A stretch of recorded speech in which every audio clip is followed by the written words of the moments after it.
It doesn't sound like anybody started yet, so I just want to clarify the shell on Ridge was removed last Friday from this agenda.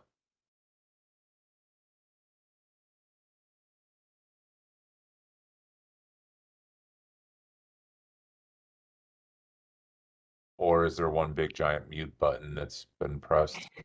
I was just gonna say, I can't hear anything at the moment. Oh wait, is that Nina? Can you hear me? That is me. Hi, Oh, hey Nina. Councilman. We can hear each other. Everybody else is muted. Do you have the agenda, the final agenda in front of you by chance? I do. Is the Shell new pump for the Shell gas station at Ridge in Memphis? I'm sorry, I think it has a Memphis address. In the high 60s or in the 60s. I think they were through on Friday. I just want to clarify. It does look like it's still on the agenda, but I'll wait. Liz will be able to tell us whether or not a withdrawal was requested. I will hold tight. Is it on? Now we can hear you. Oh. It's a little echoey, but we can hear you.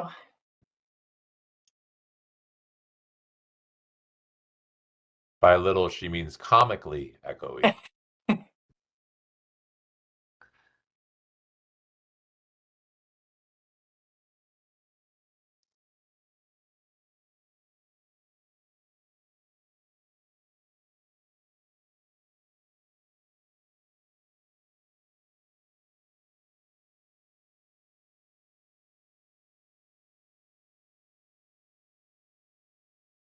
I know that law objects to the use of chat, but do we even have it?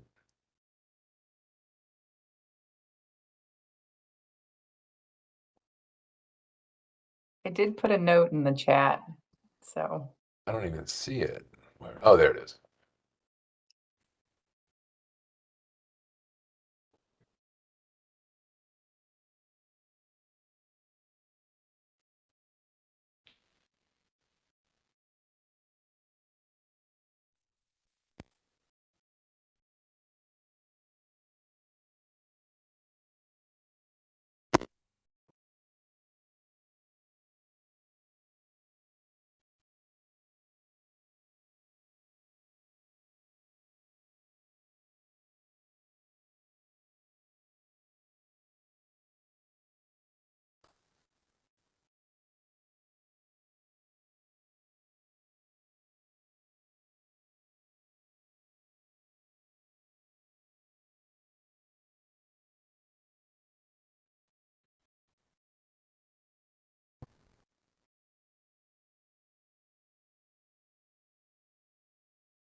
And then what?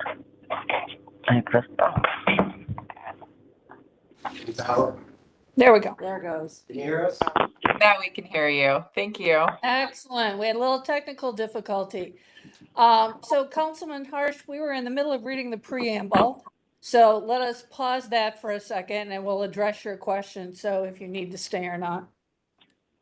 Thank you. Again, my name is Liz Kukla. I'm the Secretary of the Board of Zoning Appeals, and I'm going to read the preamble for you this morning. This is August 28th, 2023. In compliance with notification requirements of the city's open meeting law and section 101.021 of the codified ordinances of Cleveland, Ohio, 1976, notice of this meeting has been publicly posted. All boards and commissions under the purview of the City Planning Department conduct its meetings according to Robert's Rules of Order. Actions during the meeting will be taken by voice vote. Abstentions from any vote due to a conflict of interest should be stated for the record prior to the taking of any vote.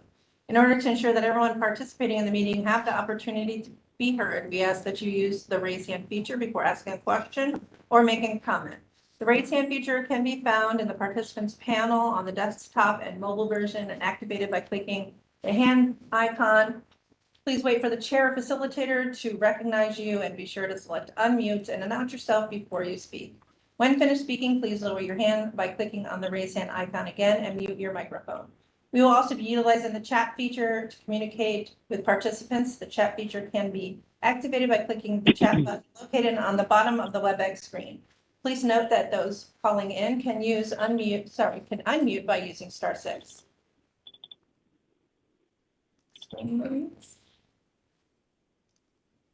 All meeting activity is being recorded via the WebEx platform. These proceedings are also being live streamed via YouTube for public view. We've provided a link to the meeting for those who wish to speak on a particular case via our website and email. All requests to speak on a particular matter have been considered. We've also received emails from those who have provided written comment on a particular matter. Back to you, Madam Chair. You want to call the roll real quickly? Sure. Ms. Wilson, Present. Ms. Holzer, Present. Ms. Roca, Present. Ms. Bates. I am here. Madam Chair, we have a quorum with 4 members. So we should probably state to the audience and those on the call. Yep. That with 4 members today, you risk a tie vote. In the case of a tie vote, the decision will not pass. You would need at least 3 members to pass the decision. So in that case, your variance would be denied and the decision of building and housing would remain. So today you have the right to request a postponement to a date in the future. I believe we have a On the date meeting sometime. call, but they can't hear me. But thank you very much for the oak tree. Okay, Someone needs to mute. yeah, we have a call-in print it. user We'll who see what needs to happens. mute themselves, please. Thank you very much. Okay, So Madam Continue. Chair, I believe that we'll have somebody by the end of October. So it's not that far out. right. Because we're already scheduling late September anyway, so. Correct. Yeah. Okay, so, all right, so you have that option should you choose to elect to do that when we get to your case.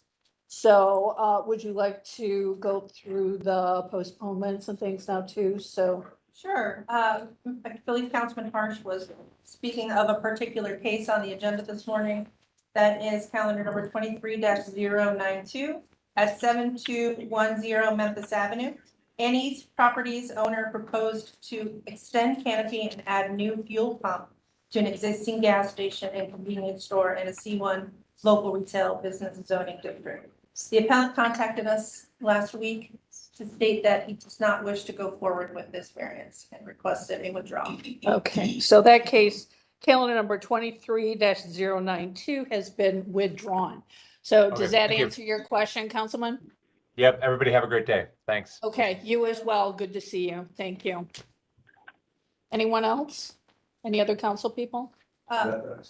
Okay, And Madam Chair, we do have one postponement. okay, Calendar 23-102, appealing the decision of the City Planning Commission to approve a lot split at 3405 Clinton Avenue. okay, It's our understanding that the appellant is working out an agreement and would need more time to do so. okay. Let's go ahead and, October 2nd would be the first available agenda. okay. Is that going to Wanna go give them out sufficient A time? little bit further.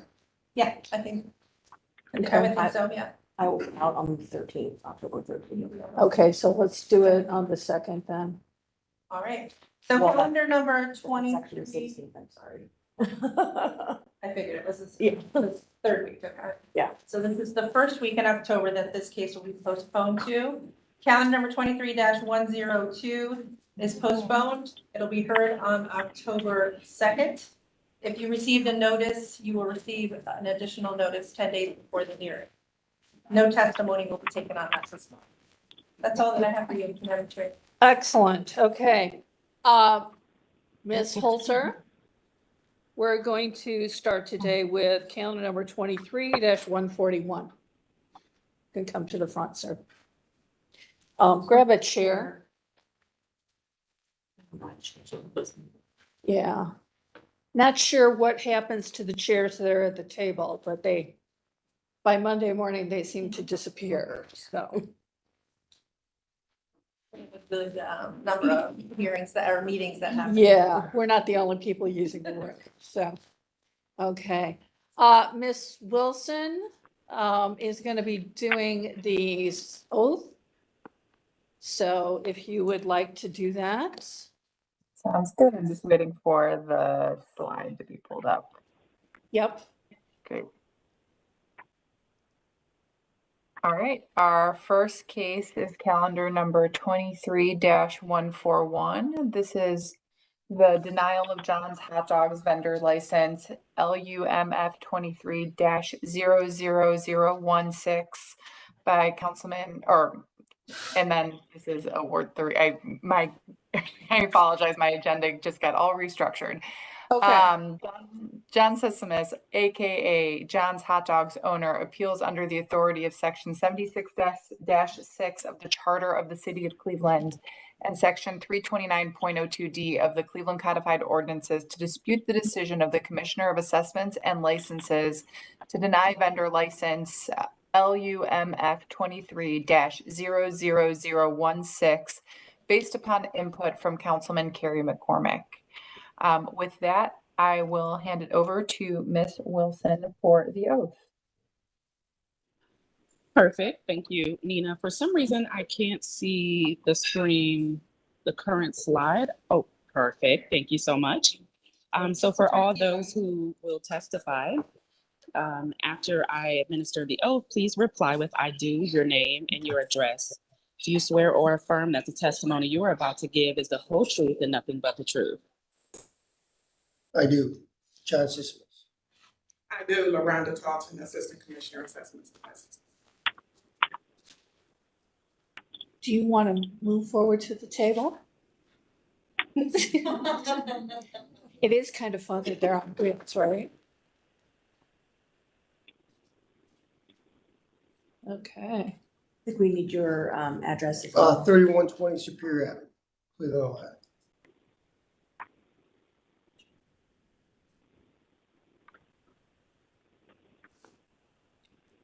We've seen you before a few times, Yes. haven't we? The same case. Yes, I remember. Okay, do you want to tell us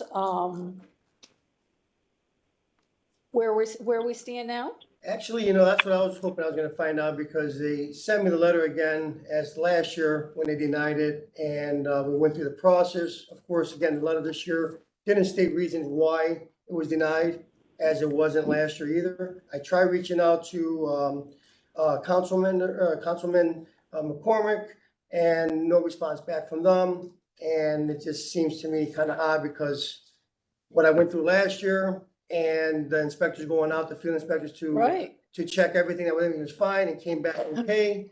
And then the members, of course, after we got all the information in, they came through and they said it was fine. And now we're back to this again. Okay. And I try, like I said, they don't state a reason on here why they deny it. And like I said, I tried to get some answers, but no one got back. And is this the same location again? Or- Yes, West 25th, Lorraine Avenue, Okay, northwest corner.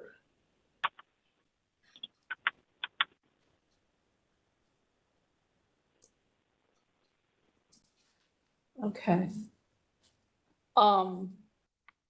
Ms. Talton, can you shed some light on this for us?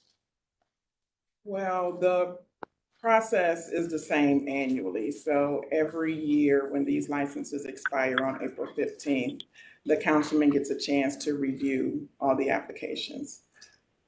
And unfortunately, he decided to deny this location again this year. The reason provided was he just does not support the location.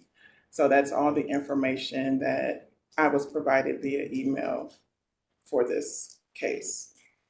And anything more specific about the location issue? No reasons or prohibitions according to the ordinance why the location would be denied. The ordinance just states that the councilman, I send the application to the councilman says yes or no. And that's it. If he says no, then a denial notice goes out for the applicants to appeal the decision to vote. So we don't know if he's aware that the field supervisor went out last time and checked things over? No, he's aware. He is received aware. all that information. Yes. He did? Yes. Okay. Yes, ma'am.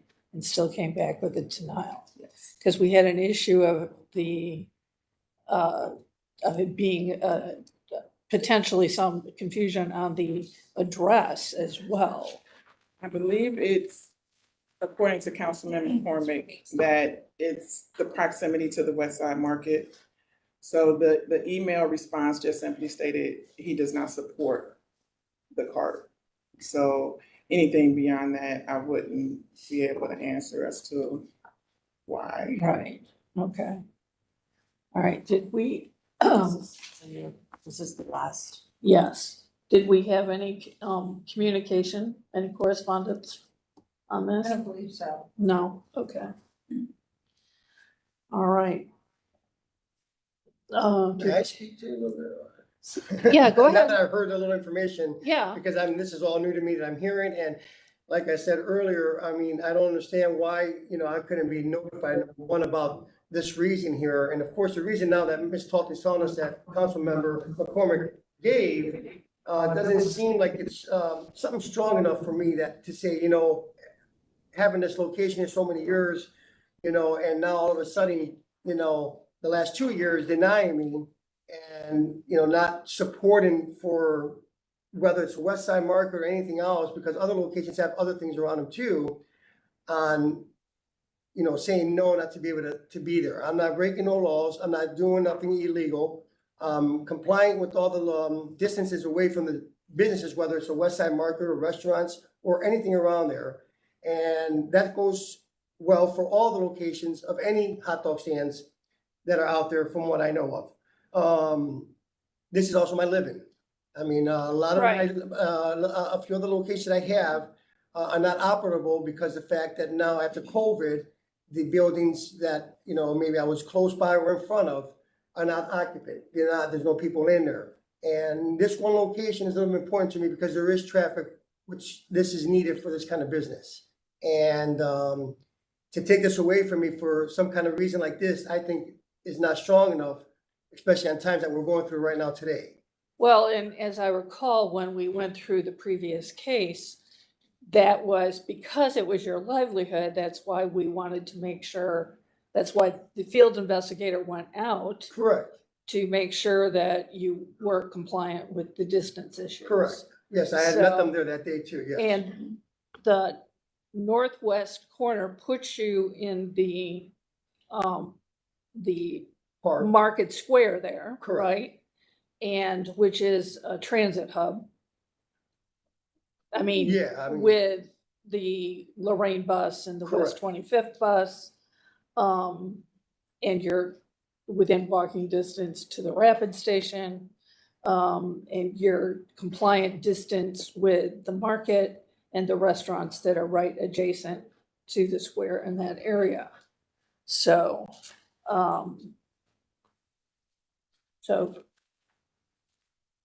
we're not sure why he's denying it, but, he did. So, do you have questions, board? And the legal standard, did we go through that? We did not. Mary, you want to read the legal standard? Madam Chair, members of the board, appellant is appealing an administrative decision of the Commissioner of Assessments and Licenses. Standard of review to be applied is whether the administrative decision is illegal, arbitrary, capricious, unreasonable, or unsupported by a preponderance of substantial, reliable, and probative evidence. If the appellant fails to meet this burden, the administrative decision must be affirmed.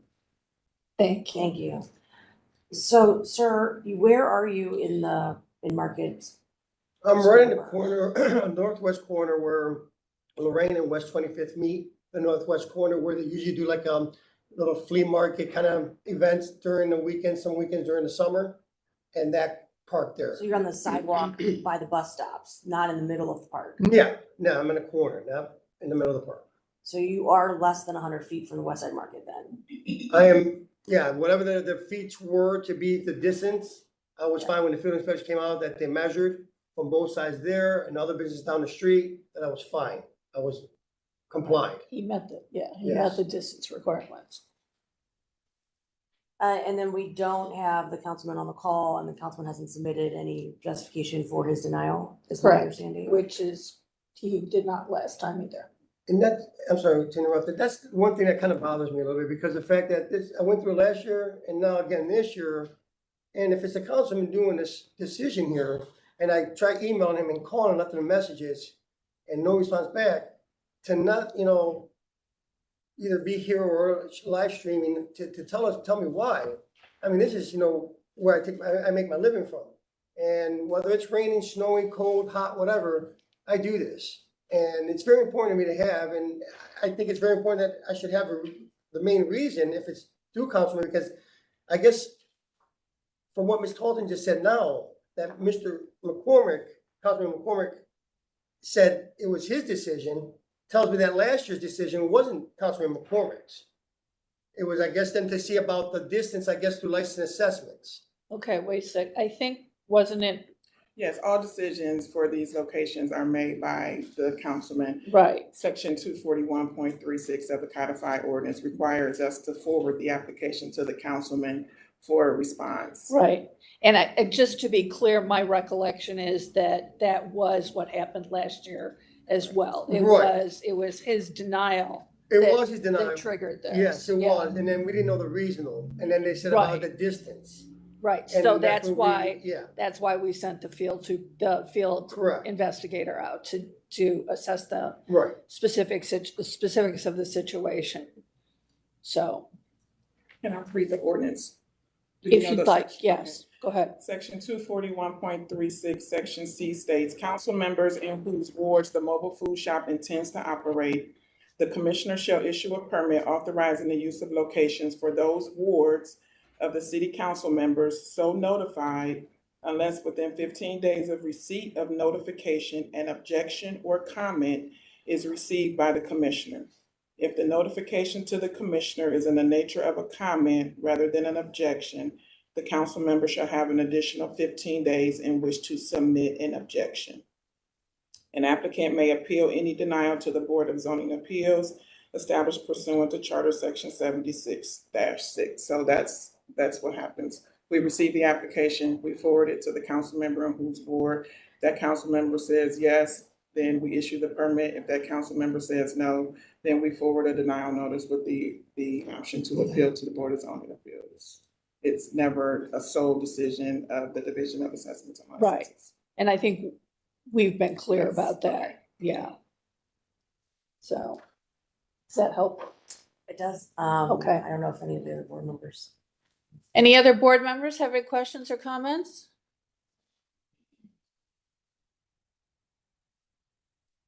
No? I don't. Okay, thank you. Ms. Holzer, anything? No, thank you. Okay. To city planning, any comment? City planning doesn't weigh in on appeals for. Okay, Right. all right.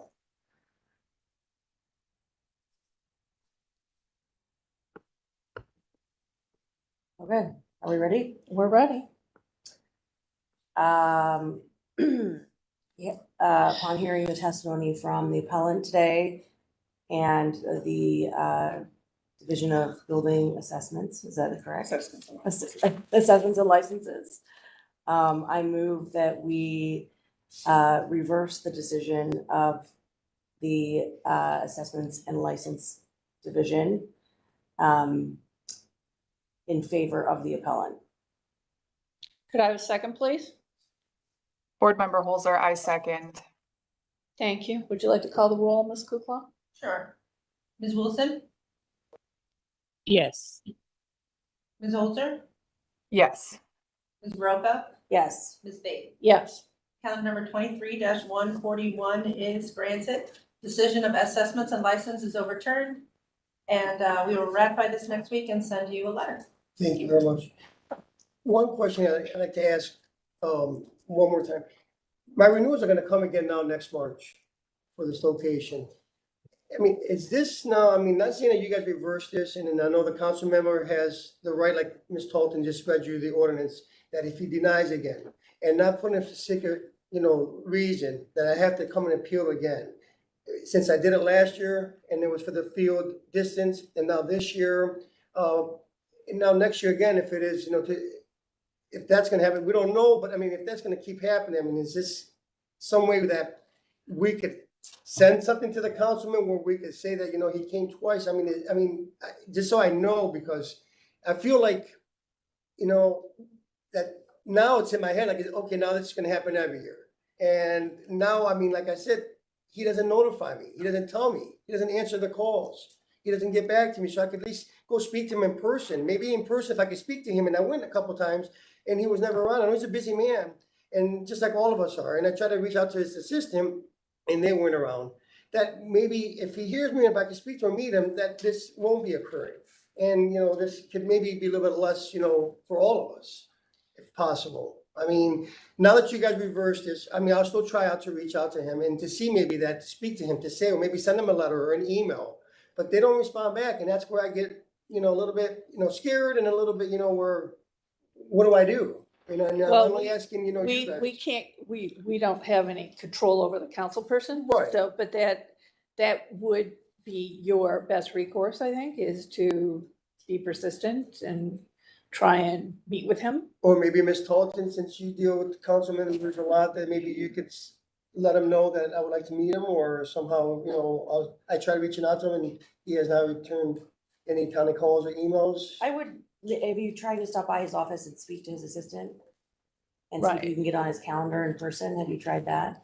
I haven't, but now that I'm done, maybe I'll. Yeah, I would. Yeah, Yeah. you're in the building. Yeah. Yeah. Thank So, you very much. Okay, you're welcome. Madam Chair, we'll also send him a copy of the resolution. Right. And we'll be sure to put some notes in there as to the testimony today. So Thank you. maybe that'll help. Thank you very much. All right, thank you. Thank You're you. welcome. Appreciate Thank it. you. Good to see You too. you.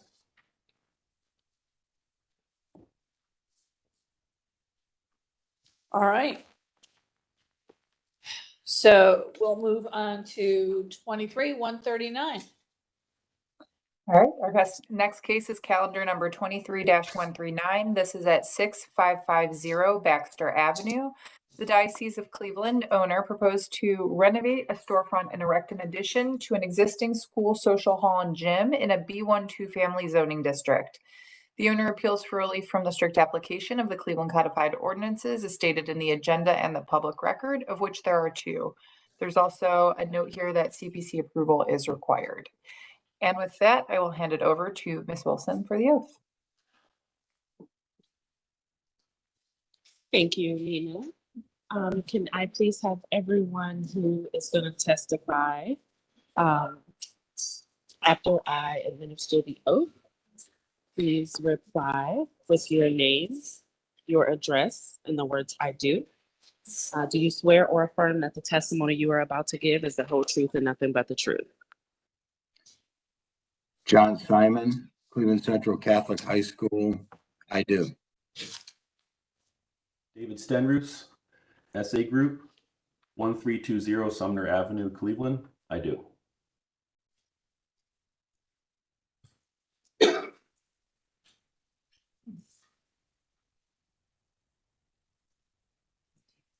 David, what, did you spell your last name for me? STENROOS.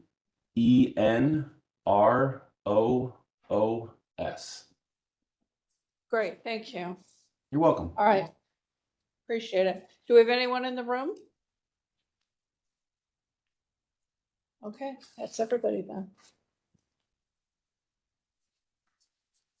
Okay, Regular history, Madam Chair? yes, ma'am, please. Thank you. There's been no change in the zoning since 1929. In our Records Administration Office, we found that in 1970, a permit was issued for interior alterations to a social center. 1975, a permit was issued to erect a bicentennial pyramid. 1977, a permit was issued to repair fire damage to a school. And then in the more recent history, which I think is the most pertinent information, is in that calendar number 05-36. This board granted a variance to the Cleveland Catholic Diocese to construct a 47 by 215 foot 4-story addition to the existing Central Catholic High School building to provide for classrooms, administrative offices, chapel, and 1-story gymnasium. This at that time was also zone 2 family, as I stated, it's been 2 family since 20. I'm sorry, what year was that? 2005. It was ratified on March 28th, 2005. And there were no conditions placed upon that resolution, Madam Chair. I'm still gonna have, thank you. Great. Thank you. Legal standard, please. Madam Chair, members of the board, appellant is requesting a use variance and an area variance for the parking requirements of the zoning code. To obtain use variance, the court must prove that denying the request will result in an unnecessary hardship particular to property, such that there will be no economically feasible use of the property without the variance. Will deprive the appellant of substantial property rights, and that granting the variance will not be contrary to the purpose and intent of the zoning code. To obtain the area variance, the appellant must prove that denying the request will create practical difficulty not generally shared by other land or buildings in the same district, will deprive the appellant of substantial property rights, and that granting the variance will not be contrary to the purpose and intent of the zoning. Thank you. All right, gentlemen, who's going to be the spokesperson? John Simon here, Central Catholic, I can begin. So Okay.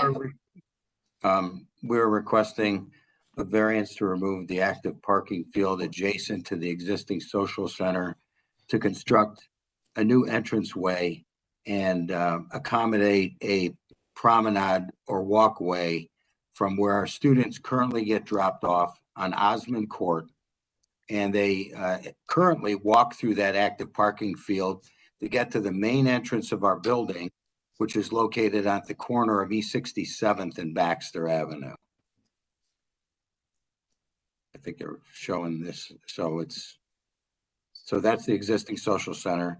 And our students walk through that parking lot, turn left, head to the corner where the new, where the atrium or main entrance is. So in removing that parking field, it will create an improved safety conditions for our students, and we'll also be able to accommodate the new entryway, which will include an ADA compliant elevator that will serve both the basement, first floor, main floor, and second floor of the existing building, which was constructed in 1960, I believe, or 1961. So you had no ADA compliance then, or have not had, right? Correct, not for that particular structure, right, the social center. Okay. All right. All right, anything else? No, I mean, that's the crux of the matter, is that we wanted to make the walkway a more safe space for our students to get from the bus where they're dropped off to our main entrance where they're required to enter our building. And then also secondarily, make our building ADA compliant with a new entryway that includes an elevator serving all 3 levels of that existing structure. Okay. So right now they've been having to walk around cars that might be coming or going in and out of the parking lot or the parking spaces. Is that correct? That is correct. Okay. All right. Mr. I'm just going to call you Dave. Do you have any other comments? Yeah, I guess to add on to what Mr. Simon said, I think the school has previously accommodated the loss of parking here with an additional lot put on to 67th Street a few years ago.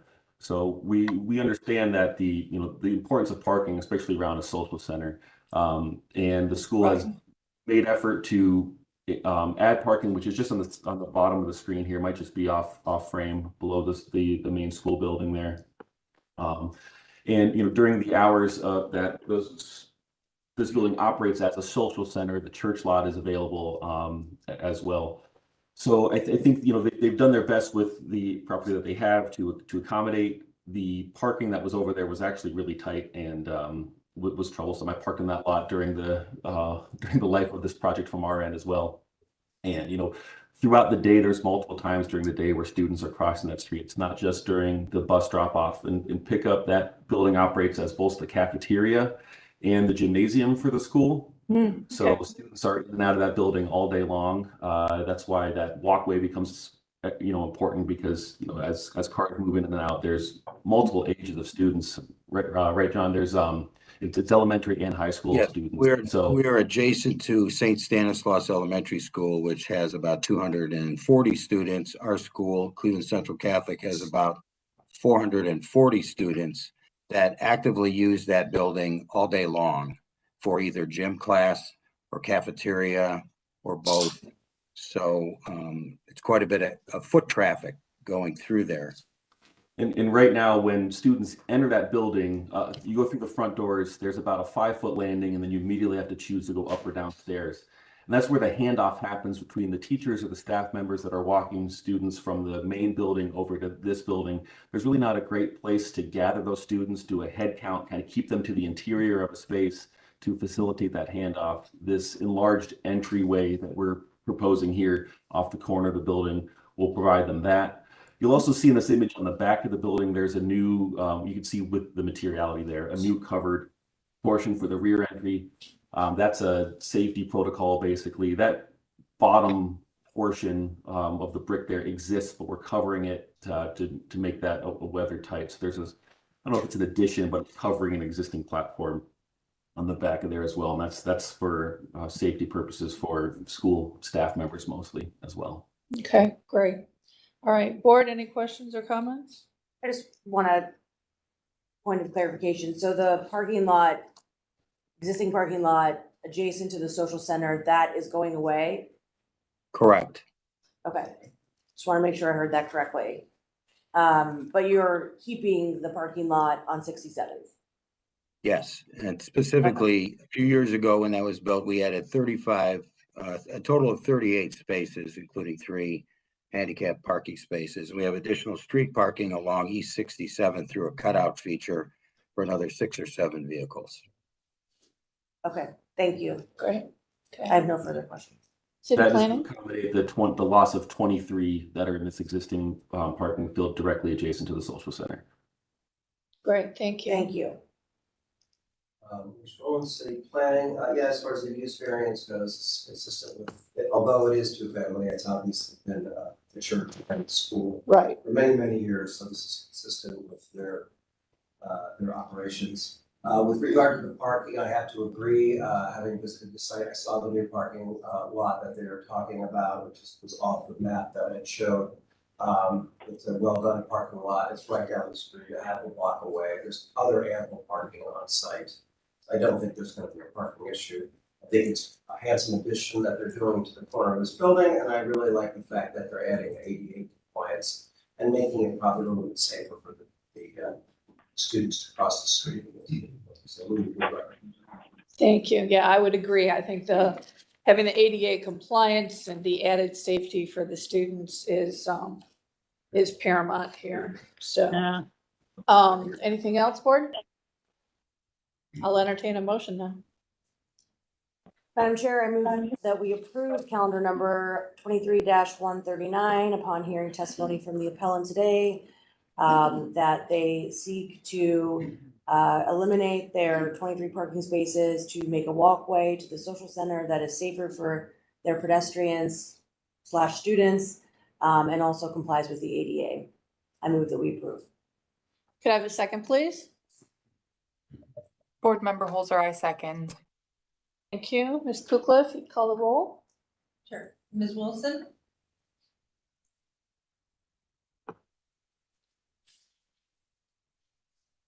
Ms. Wilson? I think she's muted.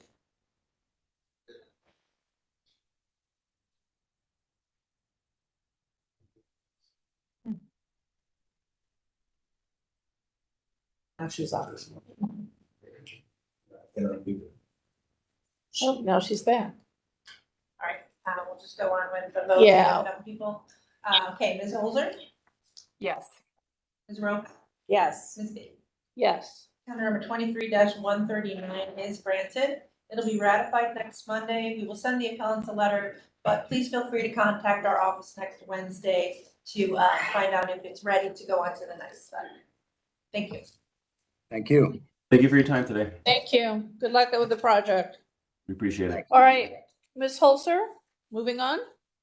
All right, our next case is calendar number 23-140. This is at 7205 Colfax Road. Ernest Smith proposes to build a new garage in a B12 family residential district. The owner appeals for relief from the strict application of the Cleveland Codified Ordinances as stated in the agenda and the public record, of which there is one. And with that, I will hand it over to Ms. Wilson for the oath. Thank you. For all of those who are going to testify, when I administer the oath, please reply with your name, your address, and I do. Do you swear or affirm that the testimony you are about to give is the whole truth and nothing but the truth? Yes. I do. He said I do. You need to state your name and your, Ernest Smith, address 7205 Colburn. okay, great. And we'll have you come to the table, sir. Okay, great. Is there anyone else? Okay, thank you. All right. Tell us about your Ready for the plan. history? Oh, yes, let's do that. Thank you, Madam Chair. The property's been zoned two families since enactment of code in 1929. In our Records Administration Office, we found that in 1909, a permit was issued to erect a dwelling addition. 1890, there was also an addition to the property. Then in the more recent history, Madam Chair, we find that there were interior alterations to remove and rebuild affected areas with approved materials to correct fire damage. And there are no variances on file, Madam Chair. Thank you. Great. Okay, history of the property, please. I meant legal standard, sorry. Madam Chair, members of the Board of Health is requesting an area variance from the accessory structures requiring the zoning code. To obtain the area variance, Helen must prove that the no request to create practical difficulty not generally shared by other neighbor buildings in the same district. Will be finding the element of substantial property rights, and a greater variance will not be contrary to the purpose and intent. Thank you. All right. I sometimes get ahead of myself, so now we'll go to you, and if you'll tell us what you want to do. Okay, I wanted to build a garage on my property there. And when I put the permit in, they denied it. They said it's supposed to be 79 feet from the front. Okay. My next door neighbor, their garage is not 79 feet from their front. My house is an older house. My house sits closer to the sidewalk than all the other houses, right? Because it's an older house. So 79 feet from my front would be way back. I have some pictures here that I took. I don't know if you have pictures, the city's on, I'm not sure. Did you submit those to add to your file, sir? No, I didn't. Okay, all right. Mr. Rowland has some aerial photographs. Yeah, and we also, looks like we have a lot plan, so Okay, there's aerial. right. Okay. You All right. see mine go back Can a you- little further. Excuse than- me, can you zoom in on that a little bit, Maurice, please?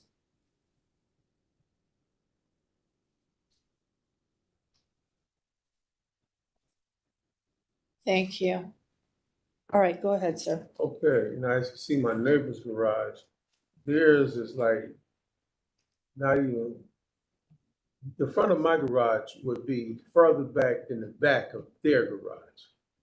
I measured mine, where I wanted mine would have been 45 feet from the front. Theirs is 90, maybe 30 feet from, I don't know, I didn't measure it, but theirs is like 30 feet from the front. You're talking about the neighbor to the left?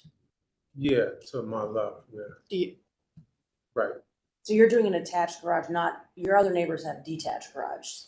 Well, my next door neighbor has an attached garage. The other garages, they're detached garages. Mine is going to be a detached garage too. My garage have to be so far back as opposed to the other ones. Since my property line is deeper than theirs too.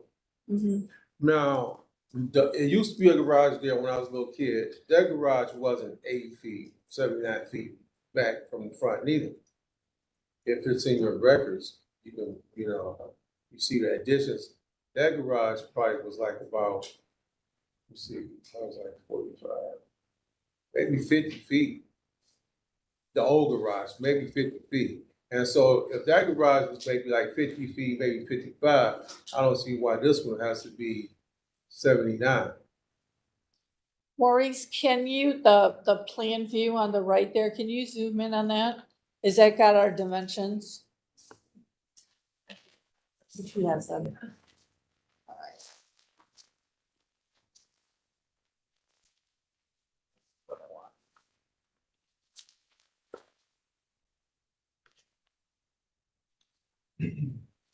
So 150 and 166. So how far is? Yeah, we don't have that. So on your plan here, the dimension is missing from here to here. From where? From the front of the house. From where the front of the garage. Yeah, from It's the, missing on the, front? yeah, from here to the front of the proposed garage. So like from the sidewalk Right, to the front of the garage, you Okay. know what that distance yeah. is planned to be? I planned it for it to be 40 feet, between 40 and 45 feet. Okay. And is this a porch or a deck, or what is this on the back of the house? I think that. Oh, That's this is right here. this. Oh, I don't know what's on the back of the house. Yeah. Well, Is the it- house has a back porch to it. Is it just a porch? It's just a porch, yeah. So it's not enclosed? No, It's like not, a, Like just, right- it's not an enclosed. just a little open porch. Mhm. Okay. And is that the door you use to exit to go No, we use the front door. use the front door? Right, the front door. And if you look at, here, just look at these right here, right quick. All right. If you look at those pictures, from my front porch steps, if you take 2 steps from the front, you're on, 2 steps from the sidewalk, you're on the steps. That's his Okay, neighbor. Mhm. and if you look at the neighbors and them houses down the street, their front porch steps is about 15 feet from the front, maybe, something like that. Cause I'll say, I didn't measure it, I just took some pictures. But you see how close my front step is from the sidewalk as opposed to theirs. Yeah. Which is comparison to that. Right.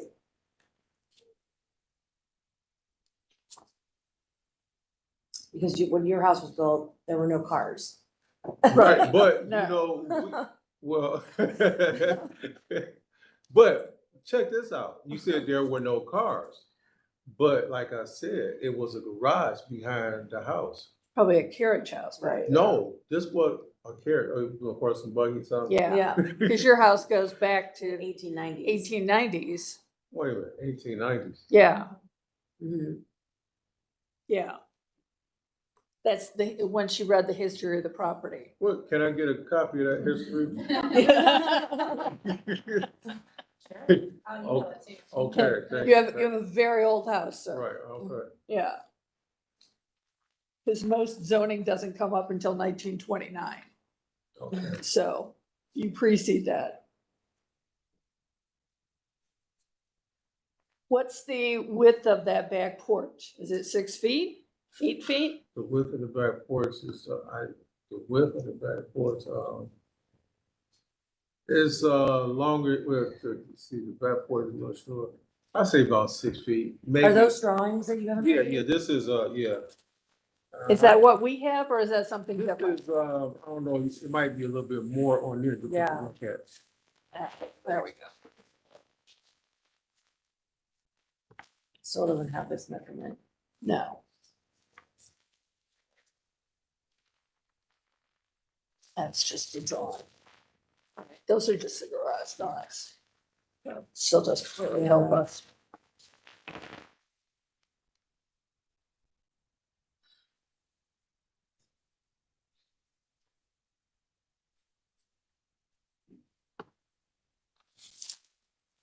Okay, 10 feet. And we don't have this dimension. No.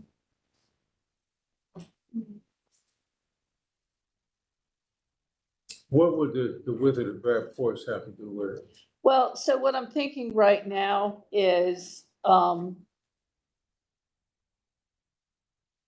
figure, you're not using that back door to access the garage. Is that what you're, I mean, are you planning to? No, that's what I'm saying, we're using the front door. That's So- that's your primary entrance all the time. Right, yeah, so Yeah. if it's way back there, we have to walk And then I'm thinking in the wintertime, the snow, the shoveling. Right, My wife, she's like disabled, and that's like a hardship on her trying to get from way back there up to the front. right. Then I'm thinking 3, 4 years, 5 years down the road, her condition is gonna probably deteriorate and it's gonna be worse. Yeah. Well, I saw the ADA placard in your picture. Right, right. And I was thinking the same thing with regard to removal of snow and things like that.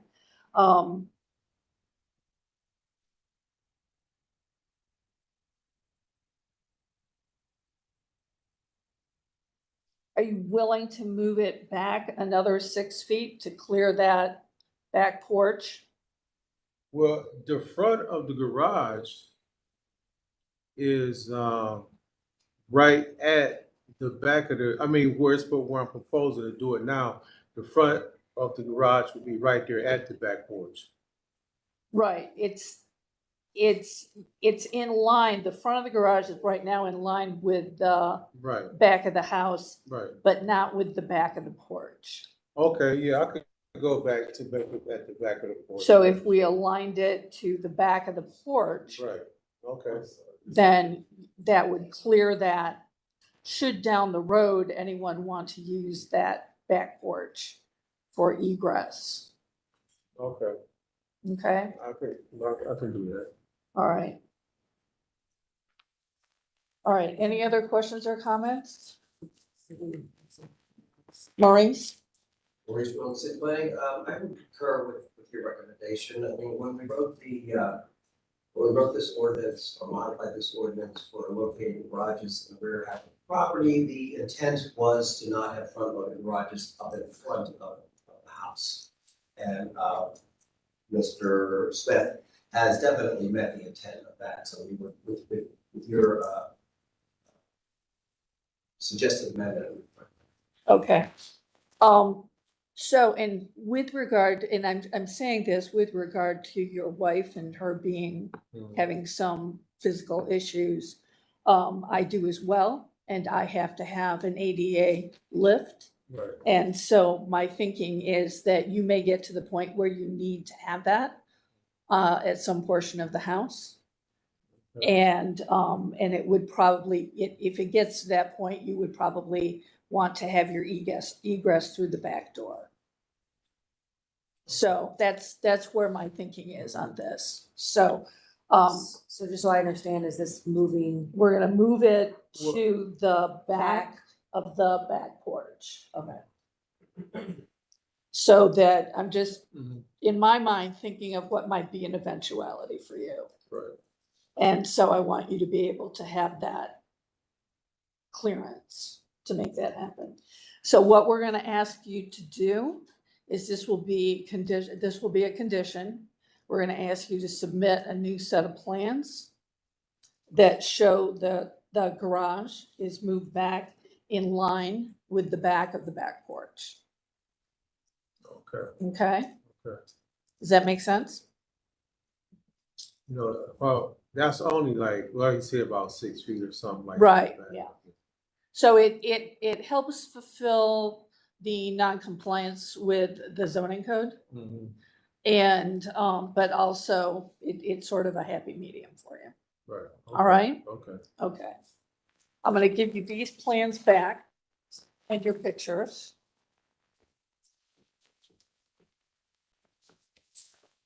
And I have this one here too. Well, now it's really out of reach. There we go. Thank you. Got it? Yeah. All right. Any further questions or comments, board? Okay, I'll entertain a motion. Madam Chair, I move that we approve calendar number 23-140, based on the testimony that we've heard from the appellant today, clarification from the city, and with the condition that the appellant submit a new set of plans that indicate that the garage has been moved back to be in line with the back porch, the back of the back porch. And upon, I'm sorry, is that Ms. Wilson? No, I don't think so. Yes, I'm sorry. I thought you were done. Oh. I was going to second your motion. Oh, Sorry. all right. I'm done. It's usually me who gets ahead of things, Ms. Wilson. I'm done. Feel free. All right. So we have a motion and a second. Thank you. Ms. Holter, Yes. Ms. Wilson, Yes. Ms. Roca, Yes. Ms. Bates. Yes. Calendar number 23-140 is granted conditionally. We'll hold ratification until we receive those updated drawings. Once we receive those updated drawings, we'll ratify it that following Monday. We'll send you a letter. Okay. All right. Good Okay. luck to you. Thank you.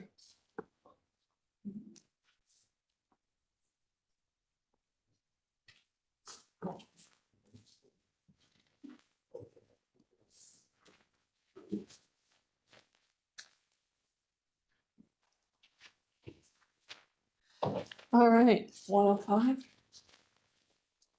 All right. Ms. Holzer, would you like to read the case? Sorry. Sounds good. Our All of a next sudden, case my is- mouth wasn't working, which never happened. All good. Our next case is calendar number 23-105. This is at 1206 Auburn Avenue, and then parenthetically also known as 1204 Auburn Avenue. EWM Properties proposes to use premises for limited lodging in a B12 family residential district. The owner appeals for relief from the strict application of the Cleveland Codified Ordinances as stated in the agenda and the public record, of which there are 3. This case was also postponed from July 10th at the request of the appellant due to a scheduling conflict. And with that, I will hand it over to Ms. Wilson for the oath.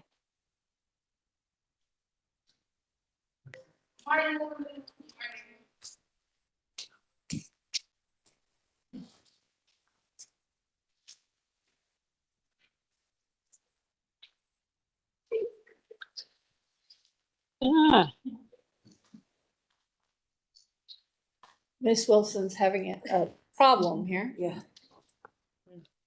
And should I say I do? Donna Gregonis, 2406 Professor Avenue is our office with Tremont West Development Corporation. Well, thank you for being ahead of the oath, Ms. Gregonis. And good to see you. Why don't you want to do the oath since Ms. Wilson's? Oh, sorry. Oh, we got her. I can't take off mute. Okay, Okay. I'll do the oath. All right. Ms. Roca will do the oath. All right, we have someone else in the room. Do you want to come up?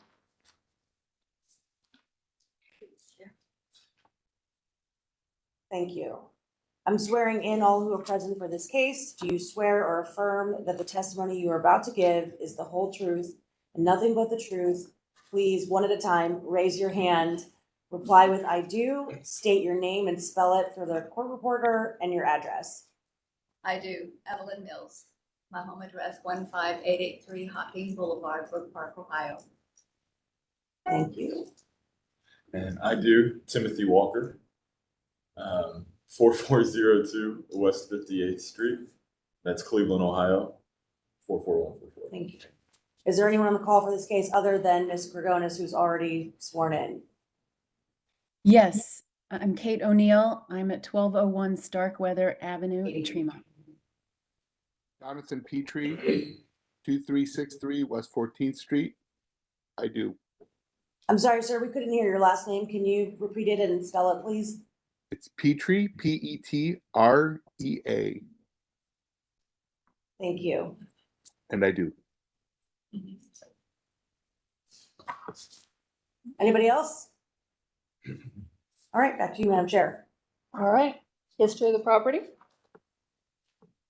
Thank you, Madam Chair. This property was originally zoned general retail in 1929. In 1994, it was changed to the current zoning. In our Records Administration Office, we found that in 1919, a permit was issued to erect a dwelling. 1970, a permit was issued to correct violations to a 2-family dwelling unit. And Madam Chair, in the more recent history, we see that there's been rental registration starting in, let's see how far back it goes. Starting in 2018 and going to the current date. And That's it, for what we have in words history, and also that we have no variances. No So, variances. And the rental registration goes back to 2018? Yeah, that's what it looks like in the records here. Okay. Oh, I'm sorry, I apologize. Here's one from 2012. Oh, okay. Okay, in 2012. Okay, legal standard, please. Madam Chair, members of the board, the company is requesting a use variance from the limited lodging requirements of the zoning code. To obtain the use variance, the appellant must prove that denying the request will result in an unnecessary hardship particular to the property, such that it will be known that there was a feasible use of the property without the variance, will deprive the appellant of substantial property rights, and that granting the variance will not be contrary to the purpose and intent of the zone. Thank you. All right, who's going to be the spokesperson? Yeah. The property is a parcel with two houses, and 12062, I remodeled, and had a phone call about would I be interested in short-term rental, and I would increase my income. And plus I will be keeping contact with, keeping all the maintenance up more readily. I don't live on the property, but I'm just 15 to 20 minutes away, and I supervise it very much. My other 4 tenants, this is not a two-family, it's a commercial. I'm paying commercial taxes for commercial property. And so I didn't feel like there was any conflict with doing what I was doing, what I want to intend to do. Like I said, I have security on it. I keep all the other 4 tenants, they have no complaints. Just wanted to increase my income, keep the maintenance up really good. So we see these in the older neighborhoods. We see these tandem houses on the same lot. So is the rear house a single family, or is it? It has two. It's a townhouse, like this side and this side. Okay, so it's a side by side. Yes. And in the front house is how many units? 3. 3 units. Okay, so the front house is 3 units. I tried to argue about the commercial taxes a long time ago, because it's one apartment over the 4 limit. So now It does put you over, once you go over 4, then it changes your status. I mean, both in terms of, if it's considered multifamily or not. I wanted to keep it multifamily, not commercial. It's a lot higher taxes. Yeah. And by doing this, it also increases city taxes, because if I do it for each family to come in, it'll be more taxes for the city as far as that. We have to pay city taxes. Because in order to get the taxes paid, I have to have a permit to do it. So all the utilities are set up separately, is that correct Yes. then? Okay, all right. Did you have anything? Yes, I just wanted to testify on her behalf. She hasn't gone into too many details, but she's on very limited income. Earlier this year, she was, for the most part, immobile. She had to have hip surgery, and that's part of, so, I mean, there's a lot of sections here we're asking for variance. I understand these 3 things. She doesn't live at the property because where she does live, she has emotional attachments to. She spent time, that's where you took care of your brother who was dying? Yeah. And Well, I say, yeah. she doesn't want to move, so that's why that part is so important. That would give her at least a variance for that would be huge, because she's really connected to where she's at. The social security she gets is limited.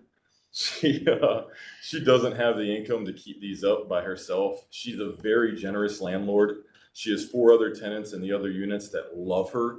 She hasn't raised their rent in goodness knows how long, no matter how many times we tell her to. But the problem is it's not bringing in enough money to take care of the property where it's at. If she can get a variance for this back unit, it can take care of the property. We can do better upkeep. These need renovation. They need compliance issues. They need work. We need thousands of dollars. We do. Cool it. But by getting the variance, all that extra money that we can make by the Airbnb rentals and whatnot, can go right back into the property to keep it up to code, to do renovations, to improve the look of it for the neighborhood. It'll help property values all over. If she doesn't get this variance, I'm gonna be honest with them, I don't know if she can keep the property. She's in way over her head doing renovations on the back unit alone. And with her limited income, without the extra, I think we can make an extra $1,500 a month by having these variances. All of that will go, I know her, all of that will go right back into the property and right back into the people. And so that's why we're seeking these today. Grandkids. Okay, I was just gonna ask what the relationship was. Okay, all right. Grandma can't take care of herself. We're just helping you. Sweet. Okay. Madam Chair, I have just a few clarifying questions before we move on to the other, can I ask? Yes, So go ahead. the front house is 3 units. Yes. And those are rented to tenants. Yes. And those will remain rented to tenants. And what you're seeking today is the back house. How many units is that? That's 2. There's 2. Back house is 2 units. Side by side double. And then you want to turn that into an Airbnb. The one. We're only even seeking a Just variance one. just for one of those Okay. units. Yeah, the other one have a CMHA guy's been there 11 years.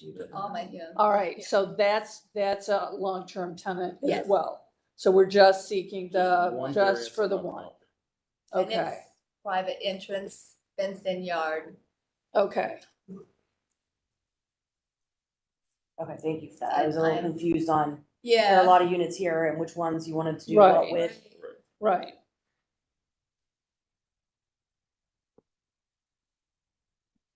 Beating up what I get outside. Okay. We good? Move on? I'm good on that. All right, all right, we're gonna move on then. So, Kate O'Neill, Hello. yeah, do you want to go ahead and make your statement? Thank you. I am a neighbor, contiguous neighbor to this property. I've spoken with Evelyn and shared the opposition that everyone in this area has to this variance. It does not meet any of the legal standards. In fact, it would create hardships for the neighboring properties. I think you would have quite a disturbance to their existing tenants. And actually what Evelyn testified to today is contrary to what she shared with me when we spoke, that she's not at the property frequently because of her health conditions. I'm very concerned about this. It would set a precedent for Airbnb units in this congested area on a one-way street. It would threaten the project that's going to begin on just the other side of their of the lane that we were all here for a few months ago. And I don't think those owners would be thrilled about this either. I've had calls from a lot of the neighbors very, very concerned about this, not just for this property, but also the idea in general of approving a limited lodging variance when someone does not live at the property. It's going to be more than 90 days for a year. It sets up a hotel. And if I'm correct, wouldn't it be a variance for the whole property, not just for one unit, if this is approved? I'm not sure how you can do that for just one of the apartments. Those are my thoughts. It is, the variance goes to the property, so it is for the address. So we're concerned that they would kick out the tenants that are there now, who are all lovely, and no one has a problem at all with the current situation. We would be sad to lose the neighbors that are good neighbors. Where are you in relationship to the property, Ms. O'Neill? Directly north, so at the very short north side. That's the Lincoln Park Bathhouse Association, and I represent my neighbors. There's 7 of us in our association. To the right of our back lane there is the property that we all met about a few months ago, and we're moving our fence to help with parking for that project. Those are all new renovations. They're meeting code. They worked really hard to meet code. Okay. Great. Okay, thank you, Ms. O'Neill. Mr. Petrie? Thank you very much, Madam Chair, members of the board. I am also a neighbor, but I am also the Block Club co-chair, and there are problems with these situations that currently are nuisance to our neighborhood and also a safety threat. And allowing allowing a variance for the appellant would, I think, cause some safety concerns for my neighbors. Certainly the people who come to our block club vocalize these issues. There's been many police incidences in our neighborhood. Having lived right across the street from that property prior, this is a very quiet neighborhood, a very quiet street. And it's one of the few streets where there are actually children who live there. And I would oppose this request.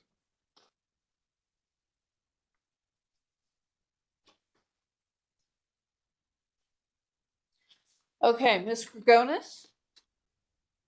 Good morning, Madam Chair and members of the Commission. Thanks for having me, Donna Grigonis, Economic Development Director and Real Estate Development Director for Tremont West Development Corporation. I echo a lot of the sentiment that Ms. O'Neill and Mr. Petrie mentioned. I know you guys are aware that Airbnbs that are not owner occupied in the neighborhood have been consistently a nuisance for many reasons that have already been mentioned. Unless a property is owner occupied, it's very difficult to manage these. And I know Ms. Mills said that she really appreciates the long-term tenant she has there, but what we've seen is when one property owner converts one unit into an Airbnb, then it's not owner occupied. Very slowly, people start moving out because then there's issues. These people are only coming to use it as a party pad a lot of times, or, very temporarily. So, it would be of the Tremont West Board and Economic Development Committee have unanimously supported the fact that they do not want non-owner occupied Airbnbs in Tremont. Additionally, this is a very residential neighborhood. It would definitely cause issues. And in an email to all of us a few weeks ago when this was on, Mr. McCormick, our councilman, he did say that he 100% does not support this variance. And he has been very consistent in speaking against Airbnbs and limited lodging that are when properties are not owner occupied. And I would like to keep that consistent if possible throughout the neighborhood and when we're talking to people. I believe Ms. Mills probably does a great job with her tenants, but I don't know that she has the experience that we all do, unfortunately, dealing with all the neighbors and how it really disrupts the community when there is limited lodging, when it's not being owner occupied. Thank you. Thank you. All right, back to you folks. Do you have anything else to respond to all that? I have double security cameras. I see people coming and going. We monitor all that. And I also am looking to do the professional side with doctors and traveling nurses, like 3 months at a time, instead of the hotel kind of vacation thing. So part of the reason she's asking for the more than 91 calendar day variance is because she's reached out to companies like Furnished Finders, which provide furnished lodging to professionals, business professionals. This gives her long contracts of steady income, but it also pays much more than she could get for rent. And so by renting it to professionals who work at Metro or the Cleveland Clinic, it's gonna, quiet many of their fears of this is gonna be a party pad or something of that nature. I live about 7 minutes away. I'm at the property 2 or 3 times a week. I'm a handyman, I help. I can get there like that. If there's ever an issue, if there's ever a party, that's not going to happen. We'll shut it down. That's just not going to happen. She doesn't believe in alcohol or smoking or anything of that nature. I can assure you it's not going to happen. And again, I want to reiterate, there was some what I would call conflicting testimony that I just heard. You know, somebody saying that the property and the neighborhood is very quiet and there's kids all on the street, while also saying there's a lot of crime and police often in the neighborhoods. You know, which is it? The area is a great area. There's not a heavy police presence. There's just a necessary presence. I don't see crime all over the place, especially off the side streets. We have security cameras up, you know, and our tenants tell us there's no issues. We haven't seen any personal issues, no theft, despite leaving things out or anything of that nature. You know, we want to protect the community. We want to keep this a community property. That's part of why we're asking for the variance. By doing that, we can keep it in the family. It's been in her family for what, almost half a century? And we want to keep it that way. It also brings business to Grumpy's, Lava Lounge, all the different places. It brings, you know, more taxes. Rather than turning it into part of the park. Okay. Board, any questions or comments? We have one more. Yeah. I see actual hands up. Madam So- Chair, if I just may, since he attempted to impeach my testimony, I want to be clear what I said. This is one of the few streets in our neighborhood that has children, is what I said. And what I said, that these properties do become nuisances. Over on Fruit, there was a very large gathering where the police had to come and intercede. It was a pretty raucous situation.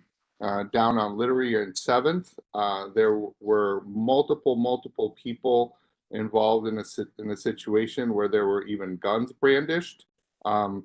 So I didn't really talk about any kind of level of crime, although there are a lot of auto thefts and a lot of break-ins in cars. That's sort of irrelevant to this situation. What's more relevant are the fact that similarly situated properties that accommodate, temporary housing result in big parties and big people. And I can assure you that many people have always assured the neighbors that their situation is different. I sympathize with the property owner and her grandson, but we live here. And I'm sure that nobody's going to show up in a situation where there's when they're going to be outnumbered by multiple people, possibly carrying guns. So I appreciate his defense of his grandmother, but I want to make the record clear that what he tried to insinuate is just not what I said. Thank you. Okay. And Miss O'Neill, you also had your hand up. Thank you. Just one addition. When we suggested to Ms. Wilcox to help her find tenants, our ideas were to appeal to the residents and the hospitals in the area to attract the nurses and the doctors and residents. That would alleviate her need to have limited lodging variance, because she would have tenants at 3, 6, 9, 12-month contracts. She would need to have them daily, weekly. We were, hoping to give some solutions to find higher paying tenants for her. Right. That's what we're seeing in the rest of the neighborhood. The risk that the Airbnbs bring to the neighborhood brings the crime, brings the trouble, brings the guns. That's what we're finding. And Jonathan speaks from experience. He lived across the street from this property. I live on the north end, he lived on the south end. All right, great. Madam Okay. Chair, I have- Yes. Thank you. And this is a question for Ms. Gregonis. Have there been community meetings on this property? And if so, can you share with us the sentiment? So there hasn't been a block club meeting that I'm aware of that was where this was the topic of conversation, specifically this property. I know that Ms. O'Neill has worked with Ms. Mills quite a bit, and it's just across the board in our neighborhood. Consistently, we've seen that Airbnbs have brought nuisances, created nuisance properties, have disrupted the community. And there have been meetings regarding Airbnbs, and the board, in addition to our Economic Development Committee and block clubs, have all written letters with Carrie's support to consistently deny these types of requests. And although we believe, potentially Ms. Mills can do the best she wants to, when there's a huge party, which we've seen more than has been reported on the news, I don't know that they're going to come there and shut it down. No one's able to shut it down. Even the police are nervous sometimes when there's huge parties. So, this is a calm neighborhood for the most part, but the biggest issues and nuisances consistently have been Airbnbs. And so there have been multiple meetings regarding these issues, maybe not specifically about Ms. Mills, but Airbnb in general. And Carrie McCormick does support that. It's unfortunate that he wasn't able to make the call today. Did I answer your question? Sorry. Yeah.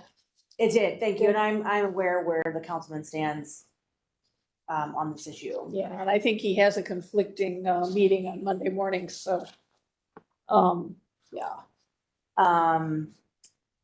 Just trying to think if there are any other questions that I have.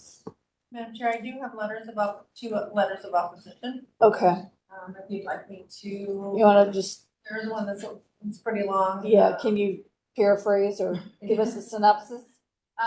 This one is a shorter one. It's from Christopher Smythe. He states that he owns the Chelsea Point and Chelsea Manor apartments in Tremont. He's representing opposition to the request for relief from current zoning restrictions.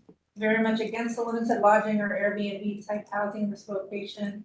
This form of de facto absentee land ownership is not good for the neighborhood, has led to problems in the past, and is vulnerable to irresponsible tenant behavior. The next one is from Glenn Murray.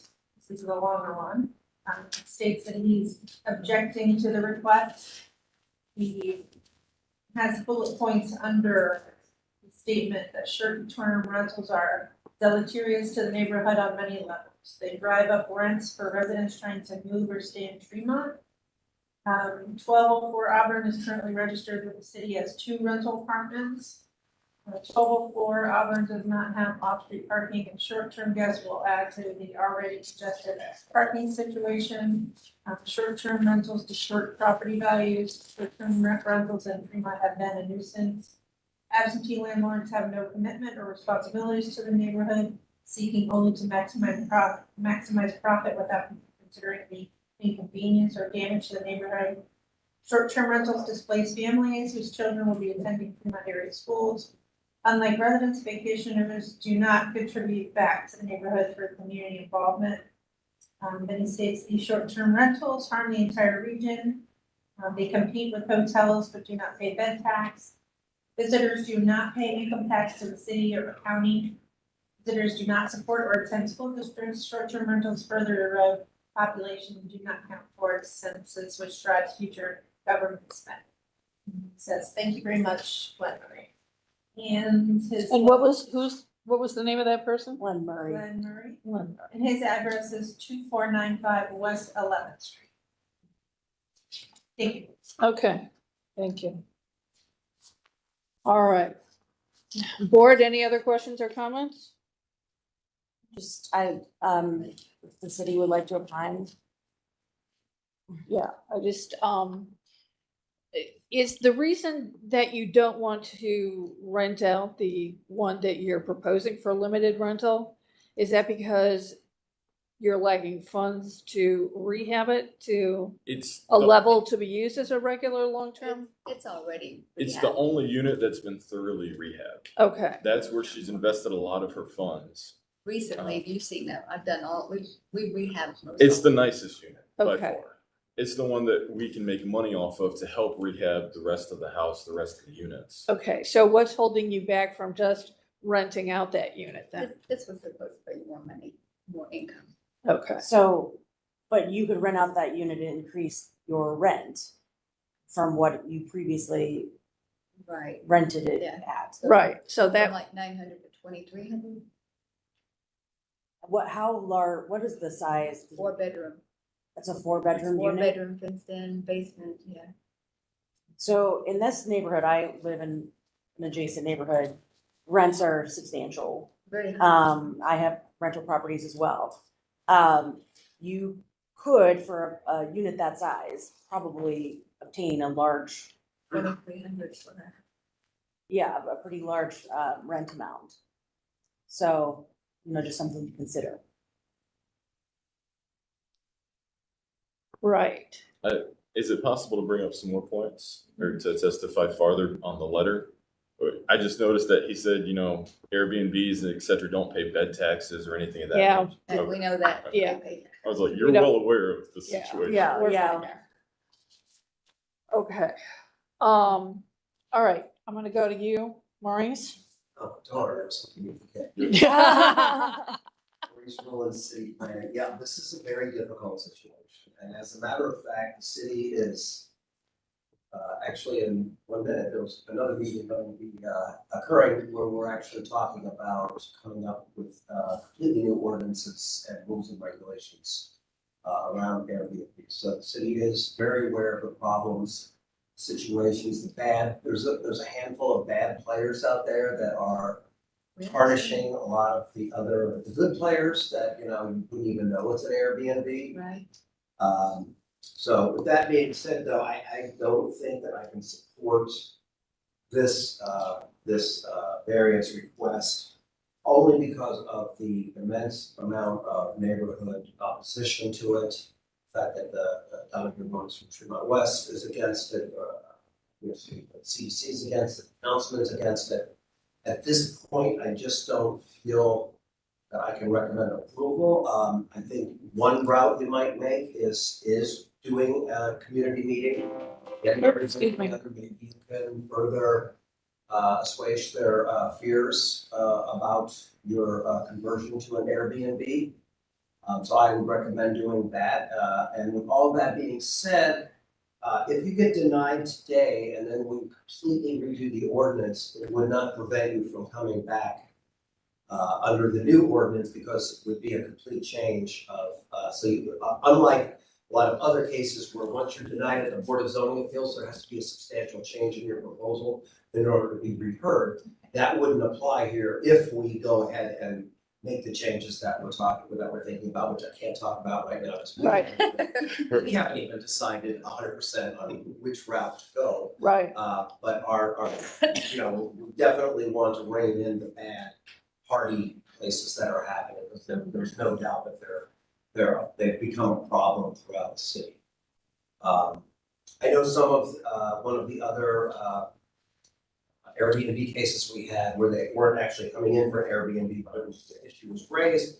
I know that the people there had said that they put on their rental also that they do not accept locals, which is generally where the party people are coming from. Right. Local people bringing all their friends in and having parties. And so that's another route you can go with,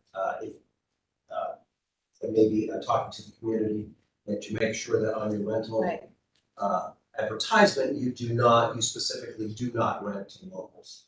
I'm sure there are ways about it, but that's just another thing. So I'm sorry, I'm sympathetic to your issues here, but at this point, I just don't feel comfortable recommending. And I think Mr. Rowland's kind of, at least to my mind, summed up where we're at here. There's overwhelming objection to this. And while we're sympathetic, that's the situation. Ms. Grigonis, I'm wondering if you might, I'd like to see these folks connect with you, if you would be willing to be point person on this and see if you can offer them some guidance. Would love that. All right, awesome. Thank you for So, recommending. Thank you. Yeah, we always, I personally like to see if we can get to a win-win for you. Ms. Grigonis is with the Community Development Corporation. And And You sorry want to interrupt, but we work with people like, you know, that want help with their rentals or other properties all the time. And it's really something that I feel like we have a strong suit in our office with, you know, and if we don't know how to do something, we can always connect you with someone that does. You know, happy to work with the property owner in any way that we can to make this work for her so that she can maintain her investment in the neighborhood. Thank you. And I would agree, probably one of the strongest CDCs in the city. Sure.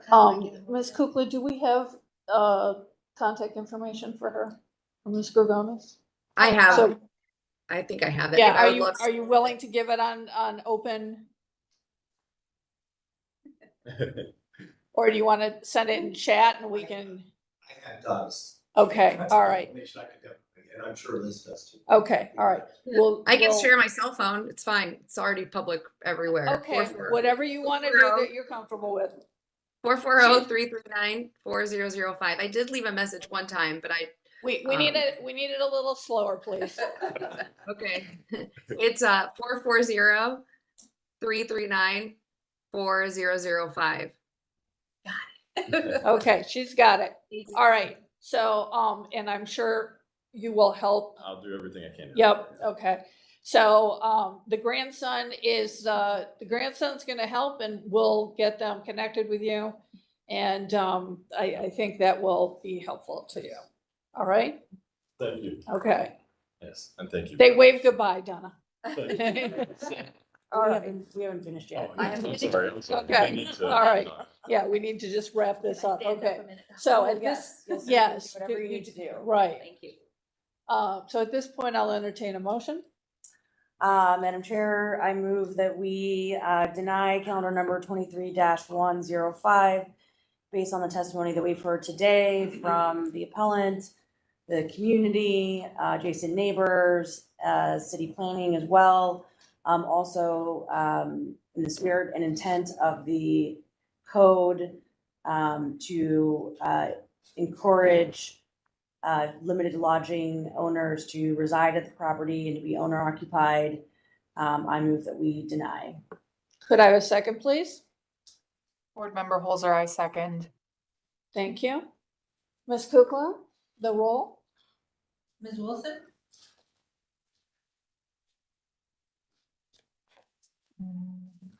Doesn't look like Miss Wilson is on the call anymore.